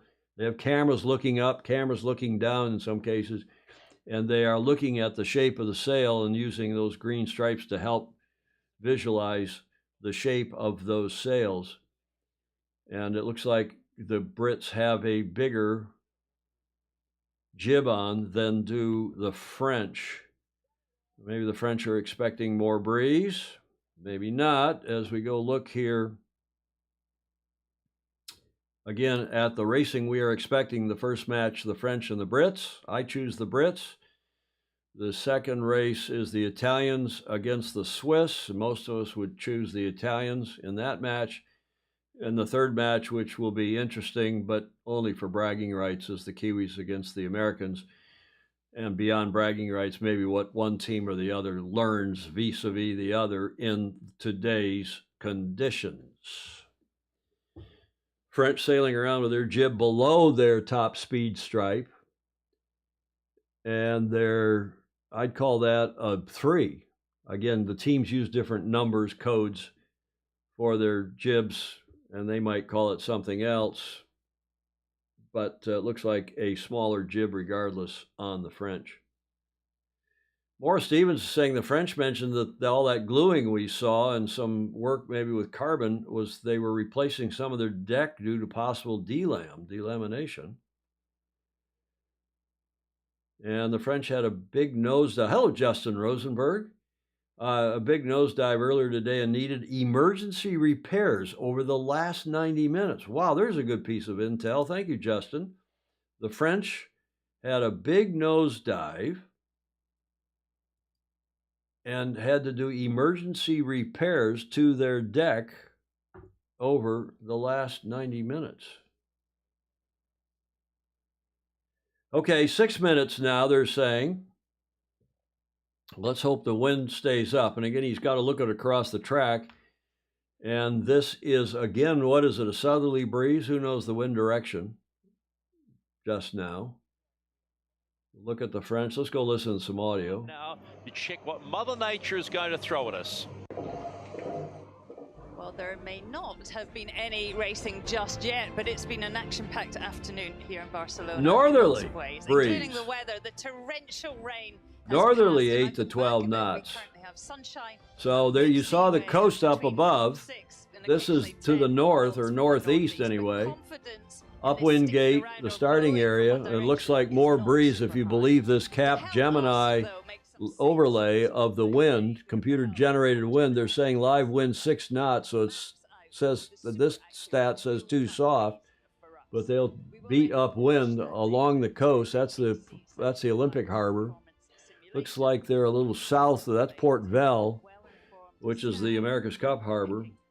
Looks like they're a little to the south of that. Now the live wind only 5.8. And they're starting now in hopeful anticipation, giving a preview here. Hello, Greg Normand in the Great Lakes of this country. And he's in the press room, and you're in the press room in Barcelona. Greg, thank you for joining. He's saying the French are chatting about delamination. Yeah, okay, John Schaefer. If anybody sees the delam repairs, we should see a patch of something, if they did it above deck anyway. Alan Long says, yes, he saw some hair dryers going on when he tuned in. Jody Shields, yes, it's going to be light and tricky. Sounds... Julia would give you a finger wag. Light and tricky sounds like my underwear. And Krasimir asserting that the breeze will go down before the transition to the south-southeast. So we got a northerly flow down the coast right now, weather system breeze. Probably maybe past post-frontal passage, and then expecting a weak sea breeze around. They're not going to get this racing in. I'm sorry. I'm sorry. Maybe Gordon Smith thinking the French were buying time. Morris Stevens up in Nova Scotia, do you think there's a possibility that we could lose the broadcast window for racing? Well, yeah, for sure, because we're now almost, good point, Maura, we're almost 2 hours into the broadcast window, and I think their broadcast window is only 3.5 hours. Andrew Pindar saying he heard there's damage to the French prodder. Yeah, I saw some work out there. Remember, we were looking, and I said that it looks like they're working on the TV camera out on the bowsprit, on the prod. The whole French effort is coming unglued. Jonathan Frank. Jonathan, we would have dedicated yesterday's show number 787 a couple days ago to you, you being a 777 pilot for United Airlines. Welcome to the commentary. Let's see how they perform in today's race. Yeah, the rolling boxcar has reset. And just a point of note on that wind limit, it also takes into account the tide effects, and surprisingly we now have between 1.5 and 1 knot of current out there, I guess from the rain. I mean, it was full on, wasn't it? The race full on. Come to San Francisco Bay or go up to Nova Scotia where Morris Stevens is. We'll tell you about tide. Shirley Robertson. Again, it looks pretty light. I understand that. We all understand that. But when you get up to go at a certain time, if you're running through your process, we know we're going to this in time, and then we're going to start here. And suddenly it's now stopped. The focus must... He is... I don't think he's as bad as some people say he is. He's getting a lot of bad ink. He's getting a lot of bad ink on Reddit. There's a 2 big and pretty good America's Cup subreddits, if those of you who are Redditors. Yeah, John Emmett saying you want some tide, go out to the Channel Islands. Yeah, indeed. The French not able to get up on the foils by themselves. Peter Lester, who veteran America's Cup commentator and America's Cup sailor. The lounge was a little bit unsettled. That would be the understatement. It's probably the roughest day I've seen out here in the 3 weeks that we've been here so far. And it's more that the sea state, the frequency is really narrow together. So coupled with this very, very light breeze, which at the top mark, we're at the top of the course at the moment, there's a big, big right-hand shift. I think this is going to be a problem for Ian Murray to get this off on time or off at just after 3 o'clock. So, yeah, it's really unstable, and this really, really rough seaway makes it tricky so late. Okay, well, they only go to him rarely. I think they should use him more often. I was talking with Richard Gladwell about Peter Lester, who's a Kiwi, of course, a veteran commentator. He did a lot of good work in the Olympics. Those of you who've seen the Olympic telecast in New Zealand will know that. Alan Long, yes, as the conditions look a little ugly, as they have reset again to 9 minutes and change.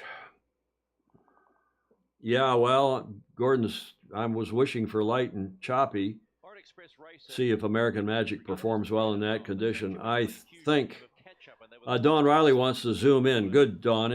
Thanks for reminding me. Anybody who wants to zoom in, and Dawn, it'd be great if you came in. 267-220-6570, and the passcode is 1851. As they're going to another package now featuring the French team. I just don't see how they're going to get this off. Richard Gladwell and I were talking now some 3 hours ago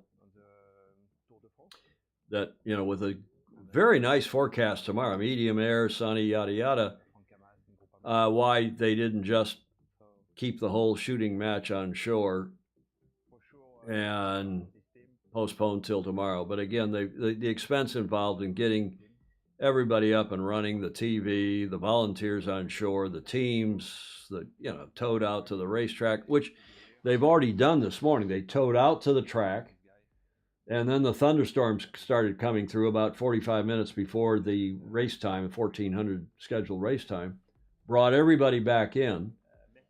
They sat in the harbor now. We've been gas bagging here now for the better part of 2 hours. Dawn's going to come on. That would be great. In fact, the esteemed Dawn Riley is on Zoom. Dawn, good morning to you. Thanks for joining us there with the other Zoomers. What are your pithy or otherwise observations there in your office at Oak Cliff Sailing in Oyster Bay, New York? You're muted, Dawn. The standard phrase of post-pandemic phrase, you're muted, Dawn. Or try again. Still muted. I see your red microphone button. If you're on your computer, go to that. See if you can get your... Well, when you get your audio, I'll keep watching. When I see your red mic... Okay. When your red microphone goes out, we'll come back to you. I see John Rogers. Coach Rogers is on as well. John, why don't we go to you while we're waiting for Dawn to get her audio sorted. And Coach John Rogers down in San Diego, where the Star Worlds is also going on. Good morning to you, John. Yeah. Good morning. I don't know how you do it, Tom. I'm getting up at 5:15, and I'm pretty crusty right now. Well, it's the good natured of all these other folks. I was grumpy yesterday for reasons explained earlier in the show, but after a good night's sleep and some good coffee this morning, we're looking forward to some good racing, we hope. Although, what do you think, John? Are they going to get this off? Yeah, I think the forecast is changing online about every 10 to 15 minutes. So I think you were right. I don't know how they get the races off, but what the heck, you go out there and just you never know.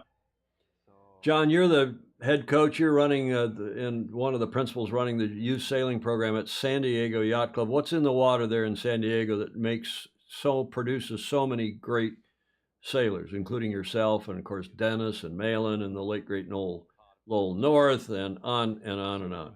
Yeah, I think at younger ages, it's a lot of the mentorship at San Diego Yacht Club in particular of the older sailors and the teenagers and the college sailors that always come back and give back to the program. But on a big scale, the star sailors are going to figure this out is we get developed in light air and big swells with chop out in the ocean. And that really, I think, is one of the biggest reasons why you see so many world champions come out of here. It develops patience. It develops an understanding of the apparent wind shifts. A lot of people don't realize how much the apparent wind shifts in swells. And a lot of foreigners, people that come in, many who are going to find out this week how difficult it is. Luckily, it's a pretty small swell state this week in San Diego. Yeah, I think that's a good point. You've got ocean racing conditions outside of Point Loma, and then you've got lake sailing conditions really in the bay, and that reliable, not strong, but reliable westerly sea breeze that comes in across Point Loma into the bay and the Central Bay. And then if you really want to get into some interesting shifty conditions, you go south of the Coronado Bridge. I guess that's south, isn't it? And go down into that racing area, which increasingly with the Navy being so prevalent in San Diego and a lot of naval usage there in the bay, you're sailing a lot more regatta south of the bridge, I one hears. Yeah. I grew up right there in the Navy housing down there in the South Bay, and it's a pretty nice sized bay and pretty flat water. But yeah, we do tons of sailing down there, and it's pretty good current down there. So there's just a lot of, we just don't get any light air days here from a standpoint of not being able to sail. I mean, in the last year, I can count 5 days where we couldn't sail. I mean, it's a very consistent light wind venue. And year around, as you well know, and I lived there on and off, for a lot of years. By the way, those of you wondering what's going on in the track, we're back still waiting for the breeze to come in. And Ian Murray saying that another 15 minutes, if it's not raceable by 15 minutes after 4 in Barcelona, another 15 minutes from now, he's going to call it off. John, to get you to go out on a limb here, I'm just looking at, we'll come to Dawn in a sec. now that she's got her audio, and somebody standing by with her there. Oh, we got cool people there at Oak Cliff, as usual. John, one last question. Who's your pick to win the Star Worlds in reliably, well, not windy, but reliable winded San Diego? Yeah, obviously it's a tough call. There's about 8 former world champions in the event. I've been out there coaching a little, and I do think it's got to be somebody who has experience in San Diego. A lot of the East Coasters and stuff, they struggle in California. So I'm gonna say Will Stout actually is gonna be right in there. He's the guy right now. I don't know if you know Will Stout. Danny Kayard's now crewing for him, but Will Stout was so fast in training that I think he stopped training against some of the other teams because he was helping them more than they were helping. But I think George Zabo's actually hard to beat in San Diego. I think Paul Kayard's hard to beat in San Diego. So I'm going to pick John Kostecki, actually. I've been talking to him this week, and he and Austin Sperry are just an incredible team. Do you know, John, excuse me for interrupting. Do you know if, before we leave JK, has John sailed in the Worlds before? We know he's sailed in the trials and so on, but there was a discussion an hour and a half ago about whether JK's actually sailed in the Star Worlds. I don't think he has, as a matter of fact. So, and obviously, you got Augie Diaz has been training hard. He did 10 days, 9 out of 10 days, just a couple weeks ago in a row. I mean, they have really been putting in a lot of time. But again, I just think it's hard for somebody who doesn't sail out here a lot to win. Well, and Matthias Collins in the comments is tipping Augie Diaz as well, and he, of course, is very, very good. John Dane, JD3 is back. We're still watching a package on the television. JD3 is back with a Fozy, with young Peter Sangmeister crewing for him. So got second at a regatta 2 weeks ago behind Will Stout. So John's a big threat. Yeah. Okay. Well, thanks for that update. Just one last trivia question. Coach John Rogers down in San Diego. John, do you know which venue, were you on the other day when we were talking about this, which venue over at least the modern era, since my involvement starting in 1980, which venue has been the most reliable of all the America's Cup venues where we've lost the fewest days of racing over the course of the trials and then the match? Yeah. Just before I forget, I could give you an update on Malin too after that. But San Diego, I did journalism in '95, watching all you guys run those teams and everything. And San Diego is by far the most consistent venue. Yeah. I wouldn't want to see these boats in San Diego. I'd like to see these boats in a venue that's pushing these boats to their limits of wind. Indeed. How's Malin doing? Because we know he was hospitalized for a while. He's being 94, I think he is. Yeah, the good news is it wasn't, heart or stroke or anything related. Something pretty serious, but he's in rehab now. He's talking apparently about getting out on a boat for the Star World. So he is still in the hospital, but he is raring to go. He was asking apparently the other day how he's going to get out there to watch the Star World. Well, that's great news. I've texted his son, Johnny Burnham, who's a dear friend, and I'll check in with Roberta. Thanks for that update from San Diego, Coach John Rogers. As we're seeing now, Mark Holland saying that, they're saying they're going to try to start at 16:20, which is in 16 minutes from now. Yeah. Hey, Tom. And we've got Dawn Riley on. Hello, Dawn. Larry Kennedy. Hello, Larry Kennedy. Our Fozy Larry Kennedy is on.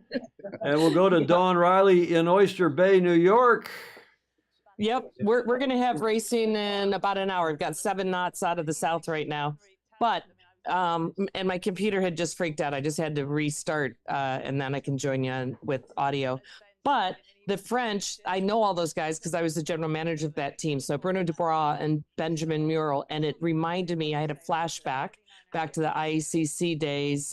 We had the Team New Zealand boat that we were racing in Sardinia, or Trapani. And we broke, just like the One Australia boat, almost broke in half. So we cracked the deck. I was on the coach boat. I came on and jumped down below and saw, and they said, what does it mean when I saw the stringer cracked? And I said, we're effed. And then we we towed back, and we had a fight between the French and the Anglos about how to fix it, and we ended up all pulling together. It was an amazing night. We ended up painting, getting the tent legs of the lunch table, or the lunch tent, the table that was on the deck. So we basically glued the boat back together and put the lunch table and the tent legs as I-beams on the top and the bottom. And because the French are so particular about their style, they painted it black so it looked like carbon. But we ended up going out and beating Ed Baird and Team New Zealand that race. So hopefully that spirit will go back with them into this race here. Well, they're saying, looking here, Dawn, they're saying, and Larry, hello to you again in Oak Cliff, Oyster. Time to go. See you later.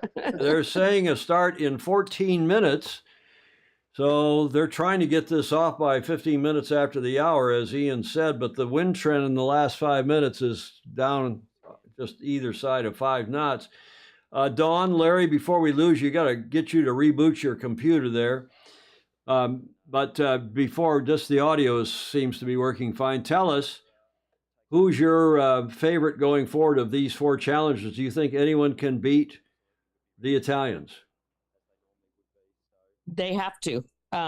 So the good news this time is that there's actually racing, and you're starting to see the teams getting close together, and obviously there's match racing. So I guarantee you they've got everybody on shore jumping on the computer and trying to figure out what's going on and what they can do to improve the boat. Yeah, no doubt. Is Larry Kennedy still there over your shoulder? And who does he pick? Larry? Oh, since I'm running the betting book, I can't make any commentary. Okay. Wimp, come on, man. Everybody else is putting their you-know-what on the table, and we'll see what happens as we're going back. Thanks, Dawn. Thanks, Larry. One last question, Dawn. What match racing event are you running there at Oak Cliff this weekend? Today's just a simple grade 5. Usually we have so many teams for grade 5s that they get upgraded to grade 4s. But this one, we just have a small post Labor Day grade 5 match race. There's a clinic yesterday and then the racing today. Okay, Dawn Riley at the Oak Cliff Sailing Center in Oyster Bay, New York. Thanks, Dawn. They're in the lower 5 in the, there's our Hollywood Squares, our Zoomers today. Thank you to all of them. And we'll be back and forth as it looks like this is not going to happen. In fact, we've got somebody in the media center, was it Greg Normand, who runs that good YouTube channel called Inside Great Lakes Sailing from memory. I think, Greg, that's the name of your YouTube channel. And I've been on his show. We've had him on this show. And this guy is becoming increasingly more and more of a sailor and an informed sailor. He's doing some work for ESPN now as a journalist because he's been a journalist for other sports. I think rugby, I think soccer, I can't remember. But he's saying the press officer there has just said they don't see a chance of starting today, but that's unofficial. And that follows up with that amazing story from Dawn. You use anything available when the chips are down. TV is back to running another package on Quentin Delapierre and his Olympic efforts, and of course he the helm for their Sail GP team. John Emmett saying it looks marginal. I guess we need to rearrange our schedules for tomorrow. Yes, John Emmett, we do. What were you planning to do, John Emmett, tomorrow, if other than watching the Sailing Illustrated watch party? Oh, I was going to go sailing. Sailing what? I said D1 earlier, but you said you're sailing a D0, right? The Devotee Zero. Yeah, at the club I was sailing a D0, but yeah, tomorrow just another day in the office, really working with Ilkers, helping them go that tiny little bit faster. And we've got, quite a lot of competition still coming up. So yeah, just another day in the office, but that'll be at the Weymouth and Portland National Sailing Academy, Marth and Castle Cove. So bit of a different feel, but yeah, every day on the water's a good day. What, John, what is a Devotee Zero, a D0? Basically, hopefully they won't criticize me for saying this, but it's basically a laser if you designed a laser 40 years later. So it's an unstayed single-hander, but it's, fully carbon rig, a modern sail, etc., etc. But it's a small class. I think Devotti did very, very well in the Finn because it was Olympic class and everyone knew they were making the best boats. But the D0 is sort of like a well-kept secret, and I think RS also do another good boat in the Aero, and they really marketed the hell out of it, and that reflects in the numbers. But yeah, it's been really good because of the control layout. I've got torn super spermatus on both sides, so it's been really good just to have a little bit of time off from the Ilka, but still getting out on the water nearly every day.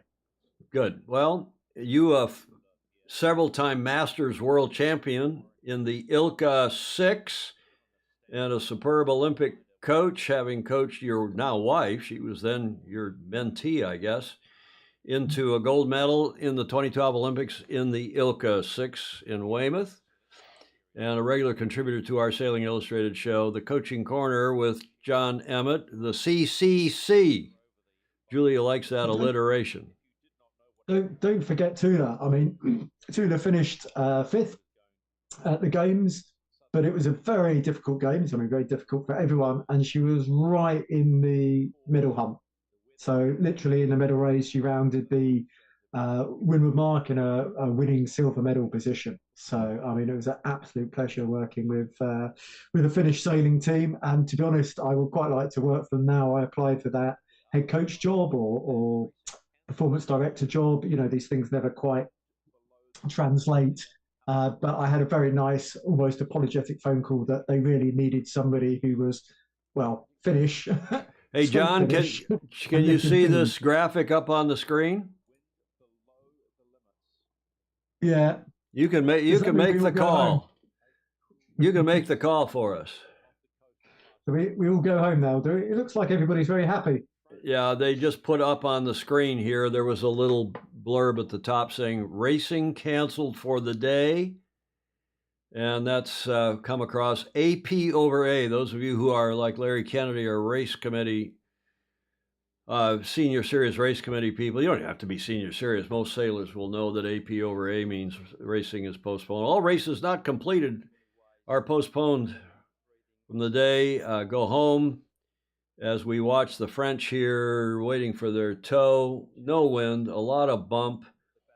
Who was it said it was the bumpiest day? We were listening to Peter Lester, I guess, on the commentary. There's a camera boat in the background, but that's it. And yeah, we've been saying now for 2 hours and 15 minutes here on the Sailing Illustrated watch party. We didn't think this was going to happen today, and indeed it's not. Gareth Evans saying it's time to adjourn to the bar. Well, I may adjourn back to bed and see if I've had too much coffee probably to go back to sleep.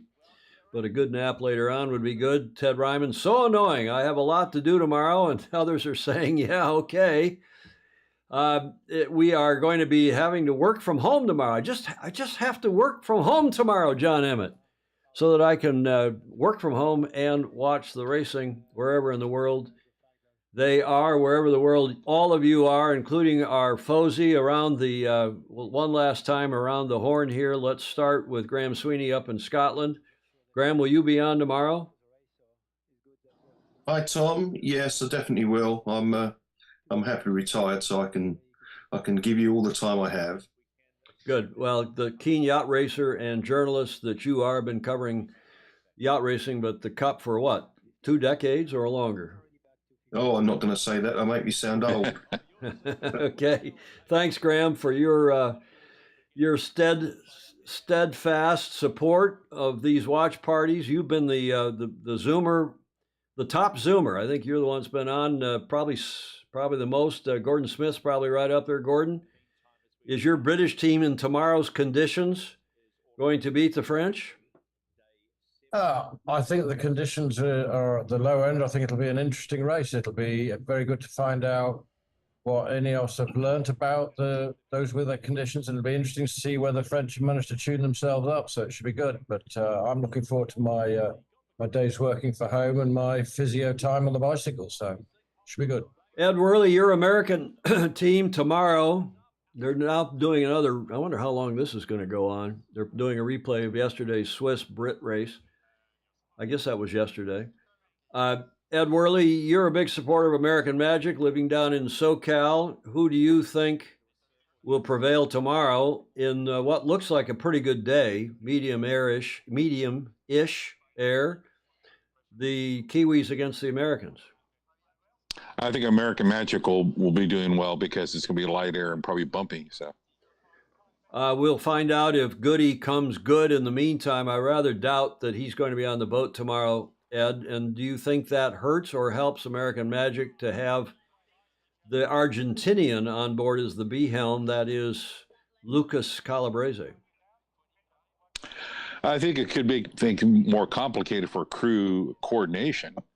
But I still think they have a real grit about what they're going to be doing, and I think they really want to prove what they can do. So I have a lot of confidence they're going to win tomorrow. Okay, so you don't think it'll make much difference, in other words? No, I don't think so. Okay. John Emmett, last thoughts from you before we go to John and to Dawn at Oak Cliff? I think Graham is far too young to retire. I mean, you need an excuse to go to sailing events and say you're working.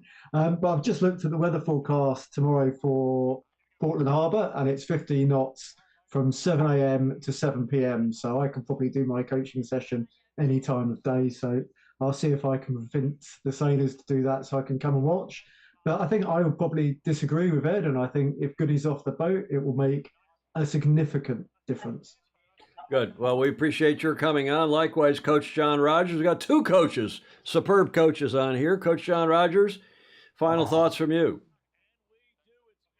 I do think American Magic this time put together, the right sailors this time. So I do think they have a chance. Slingsby is, hard to count out, but it does frustrate me as a American coach that we just can't produce American sailors. I think that we don't train properly in this country. I think we're overcoached. I think America has a hard, I'm hoping in the next America's Cup, we have American sailors on there. I know we've got Andrew Campbell still on board, but it does frustrate me. They have to put somebody on the boat that's not American. But I think Luna Rosa was just ready to race 4 months ago and nobody else was ready to race. So obviously they're going to be really hard to beat. And I'm really stoked for Britain. Finally, I was looking at their boat like everybody else going, are they, with their LEQ and everything, are they crazy or what? But, I think, finally, I think the British look like they're going to be hard to beat. So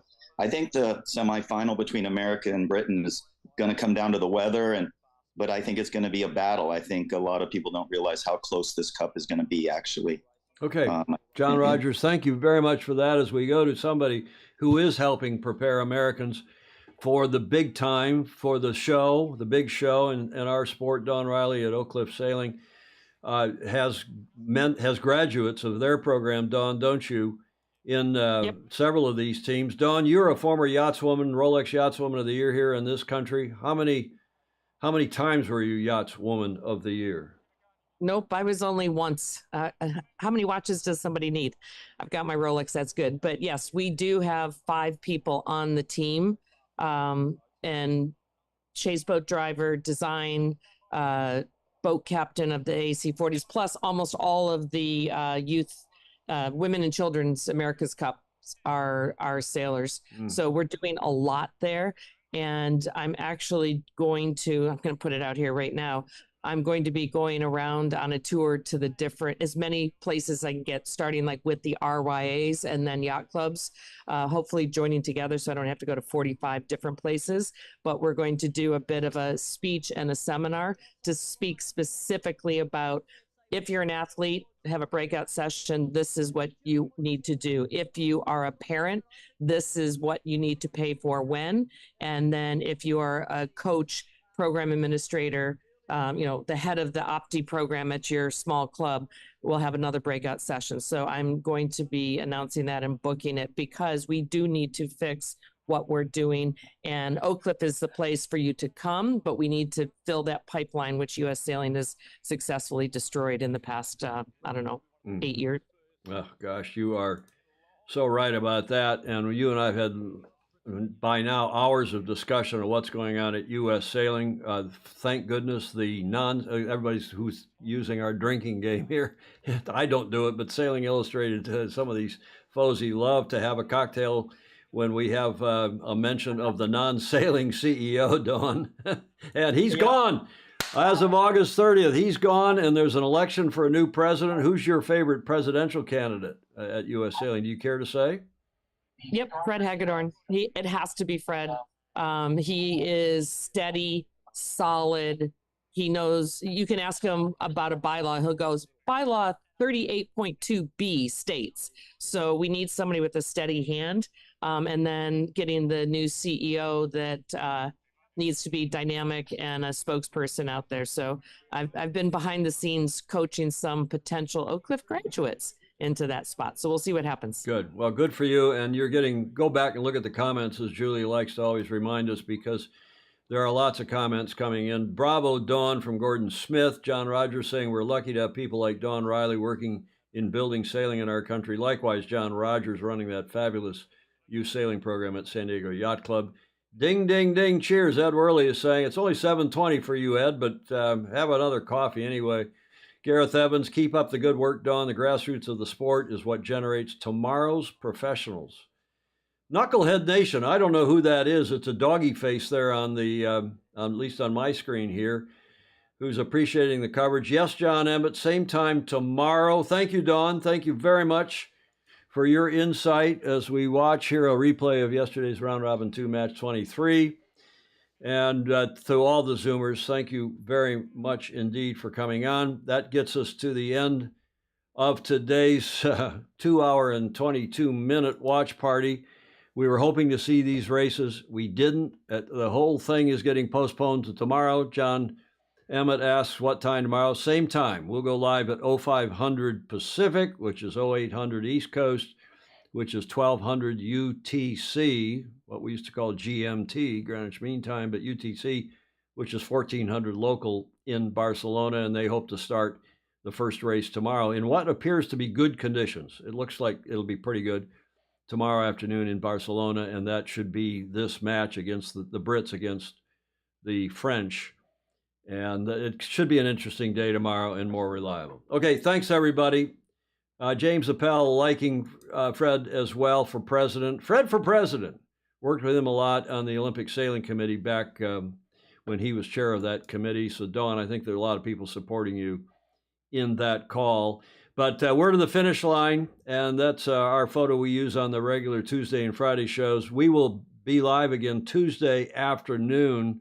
Those of you who want to join us on that show, as many of you do, 1300 Pacific, no doubt will be, hopefully by then everything will be done here in the round robin stage, and we'll wrap that all up on Tuesday at 1300 Pacific. But tomorrow we will be on here at 0500 for our now regular watch party on race days for the Louis Vuitton Cup. Please like, follow, and share. Push that, especially that follow button. That helps give you notifications when we do go live. And comments are welcome, even in replay. Those of you give us a few bucks a month, as we always like to say at the top and the bottom at the end of these shows. Thank you very, very much for your support. The patrons join us via patreon.com/join/sailing illustrated. Thank you for watching. Have a great rest of your day or a good sleep wherever you are in the world, and we'll see you tomorrow morning, 0500 our time. In the meantime, sail fast, sail safe, and have fun. Ciao for now.